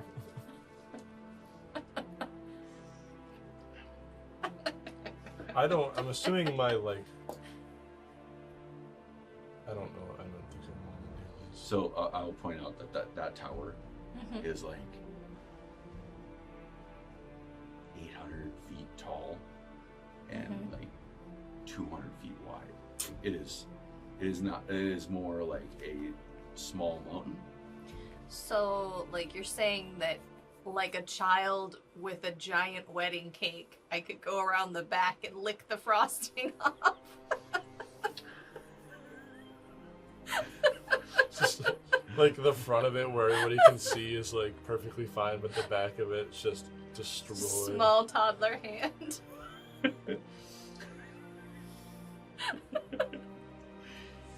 You sure? Total. We used to do this thing when I worked on the oil rigs called the Hollywood sign, which basically means that we would make the outside look really, really good. We'd have it nice and shiny and clean, but the inside just looked awful because it was covered in oil at all times. But you just had to make it clean enough where, like, when the company guys and the rig managers have walked around, like, wow, this rig looks so nice. But on the inside, it was horrid. So as long as we just leave, like, what the people can see. Clean for company. So you're looking for this individual with the shoes? Yeah, I'm yes, right now. Later, maybe we'll strip some metal off of that thing. But right now, I still there's a good chance that all of this will spiral into we're never welcome here again. So let's go for this one first. You're descending into, like, full-blown, like, tweaker activities. You have voices in your head. Now you're, like, stripping metal. So stripping metal from Stealing buildings. the copper out of the Stealing walls. copper. Min pulls out his little bag. He's like, "This looks like it will be at least interesting. Something to tell my great grandchildren." And he takes out a stone and he just kind of flings it. Deploy the heralds. And he's like, I will meet you back at the cave up there in, say, 1-2 hours. He's leaving us? Oh boy. But we know the way out. I mean, and you're faster than. In the event of danger, just go invisible and get back to the carnival. Min can take care of himself in this place, I think. Who wants at the bar? He takes off his like hood, and he just looks like a half dead corpse walking. And he looks back at you, and like some of the meat on his cheek is like still there, but he like looks at you, and you can tell that he smiles. He's, "I will see you later." Yeah, let your freak flag fly. All right, let's go find Mr. Shoes. Mr. Shoes. So, it isn't very far. Like you have got a pretty good sense of exactly where these shoes are, and you come around the corner, and they're kind of on a.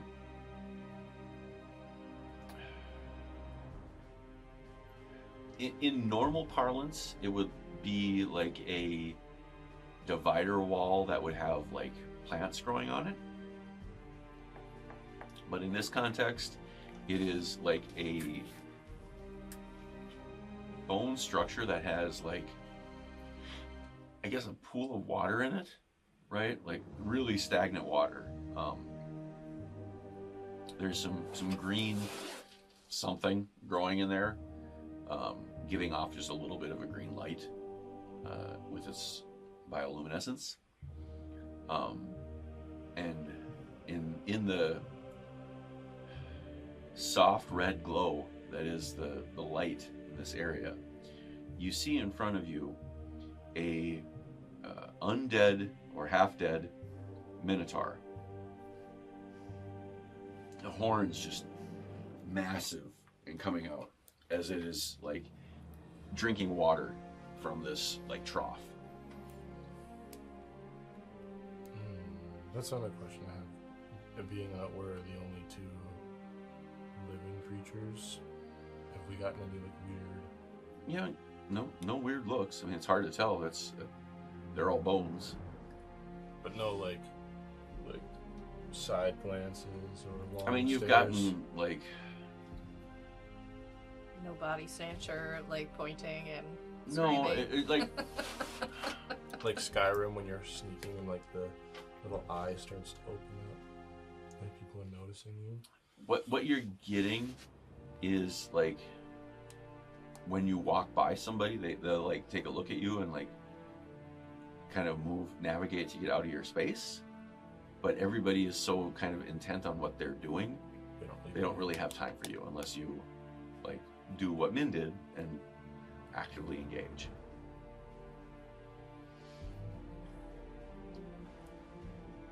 The Minotaur like looks up at you, and there's some like green, I don't know, algae mold slime kind of coming out of his mouth.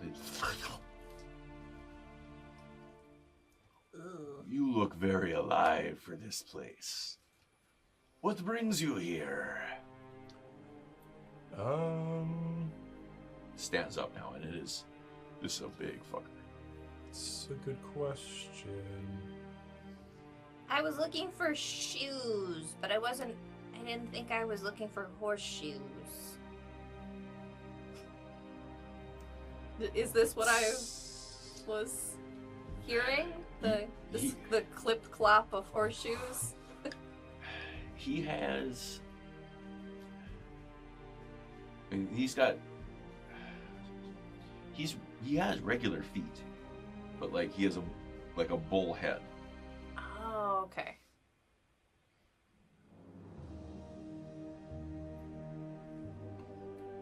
No, it's not a satyr. Satyr's something different. No. Satyr's like a goat bottom. Be like a manitar, not a minotaur.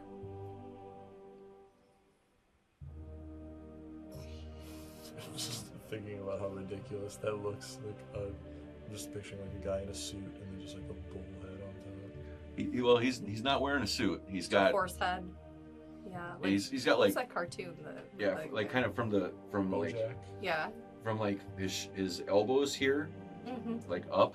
He's like furry, with the big bull head. He's wearing a bit of a loincloth. Like looks like a bit of a barbarian. It's kind of the vibe you get off of him.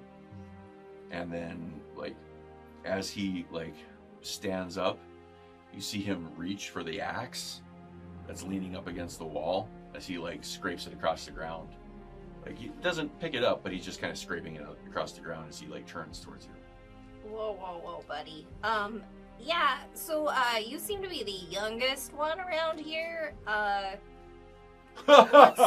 he belts out this laughter, and it echoes. Like you hear it like reverberate through this like cavern. Cuckoo. It's been a long time since anyone has called me the youngest in the room. I thank you, traveler. Yeah, so, what? What's your name, sir? That's a good point. Vin. Vin. And what is your occupation? What do you do here? I am looking to join the Bone Wardens. The Bone Wardens. Interesting. Well, my name is Kree, and this is Drax, and we kind of... You look like a educated type. Something of the sort. But we kind of just stumbled upon here. There was We're just tunnel... sort of passing through, and we Yeah. didn't know you guys were here, so... I know it sounds a little weird to kind of stumble upon an underground city, but, I mean, stranger things have happened, right? I mean, the strangest thing in my mind is that there is an underground city full of what appears to Asavar be- is a bit out of the way. Yes. I would say so. How did you come by this place? Oh, there's a whole... I think we were going... The square tunnel. Yeah. Yeah. Yeah, how did they make that anyway? I do not know. It was very square. Right. Is that the only way in and out? Is there another way in? Oh, there was a couple other ways. You can come in where the worm... You can leave where the worm came in. That will take you down deeper into the Underdark. I believe that there are a couple of exits in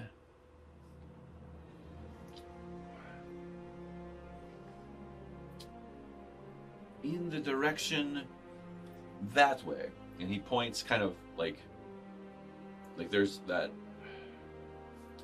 the red thing that's hanging is here, and there's like a I don't know, football field size area underneath it. You guys came in and like, I don't know, I would say like if this camera setup is that red thing, you guys came in kind of to that corner over there and like went around that way. He's directioning like up this way.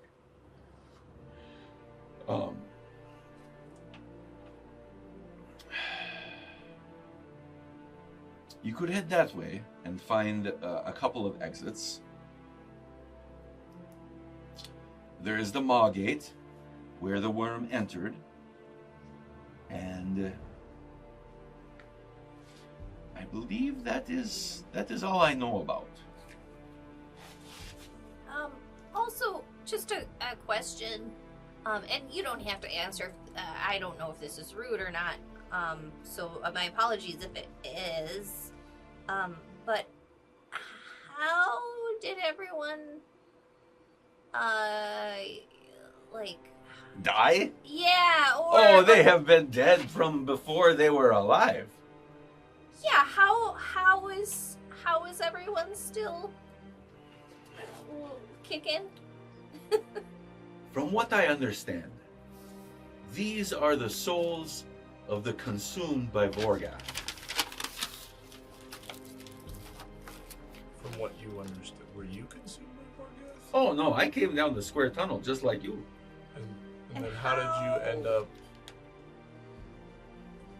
like that? My tribe has worshipped Vorgath the Rememberer for a very long time. And is part of oral tradition. The scribes were the food of Vorgath. So you were alive when you came down here? Yeah? And now you're not? You And can't be how- a member of the Bone Wardens if you are fully alive. And how did you partially die? It is a kind of personal question, don't you think? Well, I mean, you can ask me a personal question and we can kind of trade. What is it that you are doing down here? Do I show His my- hand pretty like tightly grasps We were fleeing from a god event on the surface, and we just happened down this tunnel. There's a long distance from this tunnel to the surface. Yeah, but this was the best option for getting away from the Roll a deception check. spiders. We were actually down here looking for undead minotaurs with big battle axes. Roll a deception check. 18. I don't know that I am trying to be deceptive, but No, you came across as truthful and sincere. 4. You did not come across as truthful and Obviously. wow, sincere. it seems pretty. He gives you a bit of a look and says, a god event on the surface, you say? Yeah, I mean, like, there is a big giant spider and a portal and a lot of screaming and, like, people dying and Well, that we is, thought we should leave as fast as You possible. will not see that type of activity here. Yeah, because you guys are already dead. No, I believe it is because Osavar is protected by Vorgath. Okay, so Vorgath is a god? No, No. Vorgath is dead. Undead? Dead. So how is he protecting you if he's dead? First of all, who is Vorgath? Vorgath is the Rememberer. And Vorgath the Remember is who? Is he All around you. We a don't. person? We've never met Vorgath or heard of him, Not so. many have that are still alive. Only a few gods and titans. Okay. I'm a niche minor deity, and I haven't heard of him, You must be a newer deity. so. Alright, you got me. Just like a week ago. One of the scribes comes by and says, "Oh, you are a minor deity. I am. Tell me of your religion." And he kind of comes in close to like write down everything that you say. I'm gonna hand him my freshly made Feather of Guidance from the flyer. So, I am the flyer, niche minor deity from the surface. The scribe says, "You can fly. Yeah. Would you be interested in taking work?"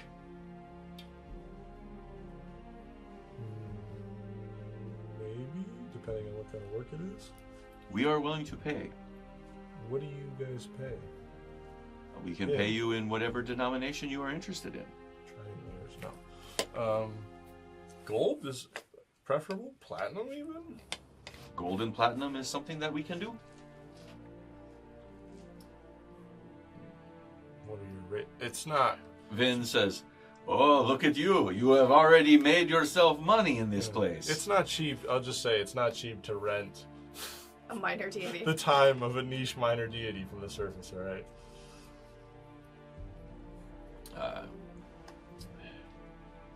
The scribe says, "You must come with me to the Skull Spire."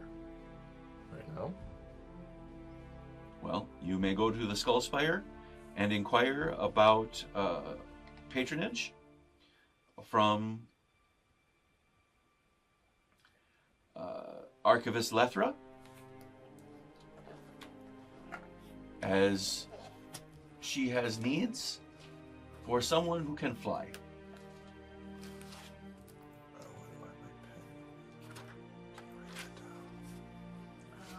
Archivist. Yep. Lethra. And the skull spire. Or, Skull yeah. Spire. I know where it's at too. It's in It's in the direction the he. center console of my car. Which building's the skull spire? Oh, the Skull Spire. It is where the 3 exits are.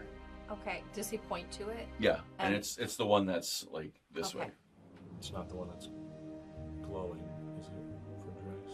I mean, it would be beyond where you have seen before. Okay. Okay.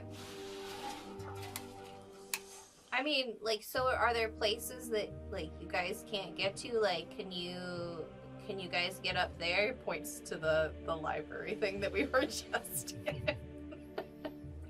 Unfortunately, since the passing, we have not been able to reach some of the minor archives. Oh, so there's a lot of artifacts and maybe like magic papers. There are a lot of tomes that are of great importance to us.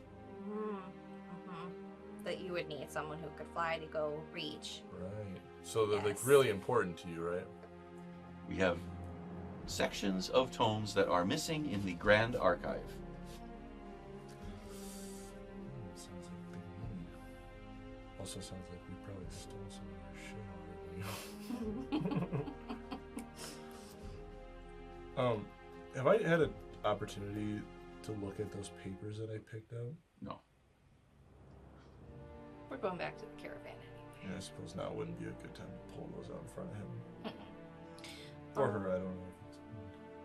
I will take this pamphlet and transcribe it. Thank you for visiting Osavar. It's a feather. Oh, you didn't give him the pamphlet? Okay. Well, yeah, like I'll give him the pamphlet and then like paper clipped on is the feather. Oh. Or whatever the high fantasy equivalent of a paper clip is. Please meet up with Archivist Lethra in the Skullspire, and we can discuss terms. And if you have further lore that you would like to bestow and have transcribed for posterity in the Rememberer, we can do this for you. Perfect. Sounds great. I got so much more. And who might you be? Just The book is out. He's Drax, a normal goblin. just Drax, a normal goblin. Full title. And just Drax, a normal goblin. What did you come here for? Just passing through. We're escaping. Is your intent to go through the Skullspire to exit, or through the Maw-Gate? You know, I'm not really in charge of our group of people. Who is in charge of your group of people? That undead goblin that is wandering around the city. Undead Goblin. Okay, we will look for him. Yeah, so, he's, his name is Min. Very cool. We sort of, like, we're with a circus that performs. Ah, a circus. Yeah. We were not expecting or planning to come here. We just came into this square tunnel, and then you guys were here. So that's about it. As it turns out, we were here before the square tunnel came. How very interesting. What made the square tunnel? The Malresh. Yeah. And what happened when the Malresh met you guys? You don't know those. You don't know about Resh, do you? I don't know. Well, they just said that there was a tunnel and the She Malresh is came in part through. Malresh. I know, right that's now. what I'm saying. I'm just Well, a little jokey joke. I was not acting archivist at the time. You will need to consult one of the tomes from... Pauses for a second, and then he spits out like a number. 279934436729521. okay. Sweet. Okay.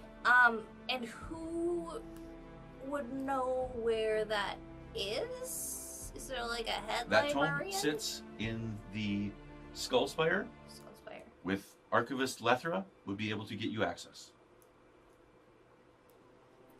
Okay.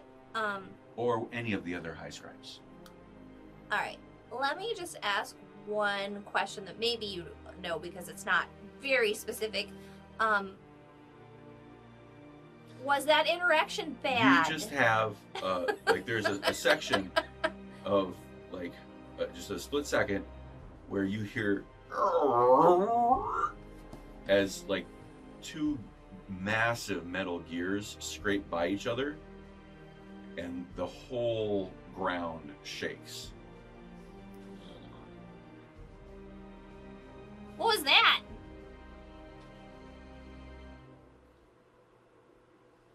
Death throes of the worm. Like a dragon? The worm. And he points. So that thing. That bone thing in the ceiling? No, the massive metal spire. Oh. The one that. That I want to strip Yeah. the copper off of, or whatever it is. That's the worm? So it's still alive? It continues to move. Is it undead? It is metal. But you said it's death throes of. So, but you're saying it's metal, but it's alive. The Minotaur kind of leans in and says, metal can be living. This fellow is undead. You see the difference. I have never heard of living metals before. Well, you must be very young. Yeah, I'm like 12. Well, my 12-year-old friend, we will have to teach you in the ways of the world. It's like 30 in Goblin.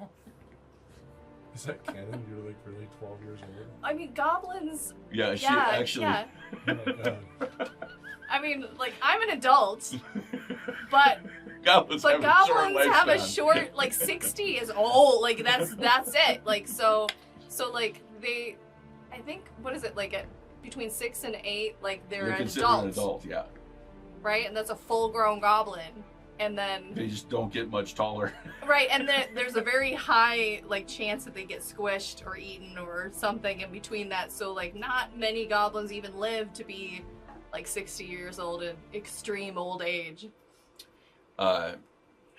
You,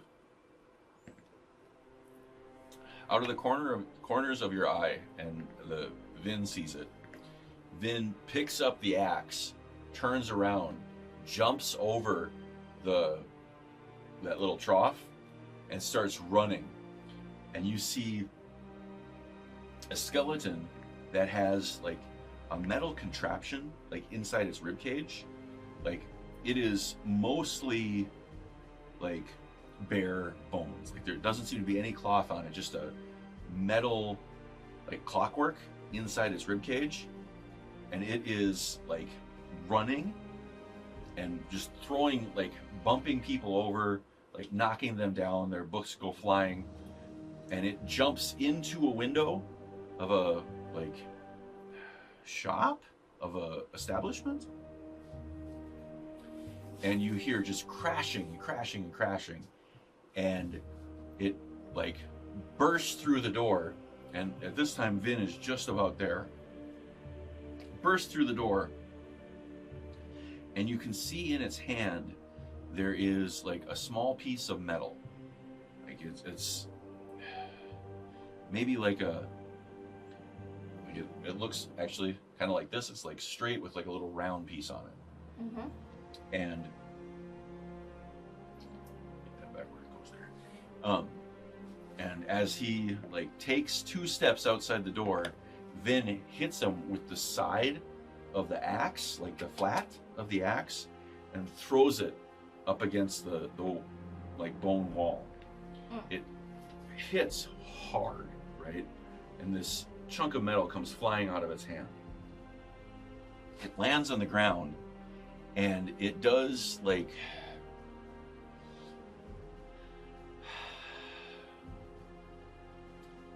this weird spider-like crawl as it like gets on its hands and like kind of does a backflip onto the wall, and it crawls up the wall as he like jumps up with one hand to grab it, like grabs it by like the femur, throws it down on the ground, and then the axe comes down and severs the spine right where that mechanical piece is. And there's like a spark as the mechanics falls apart and the rib cage opens up. And everything kind of goes back to the way it was. What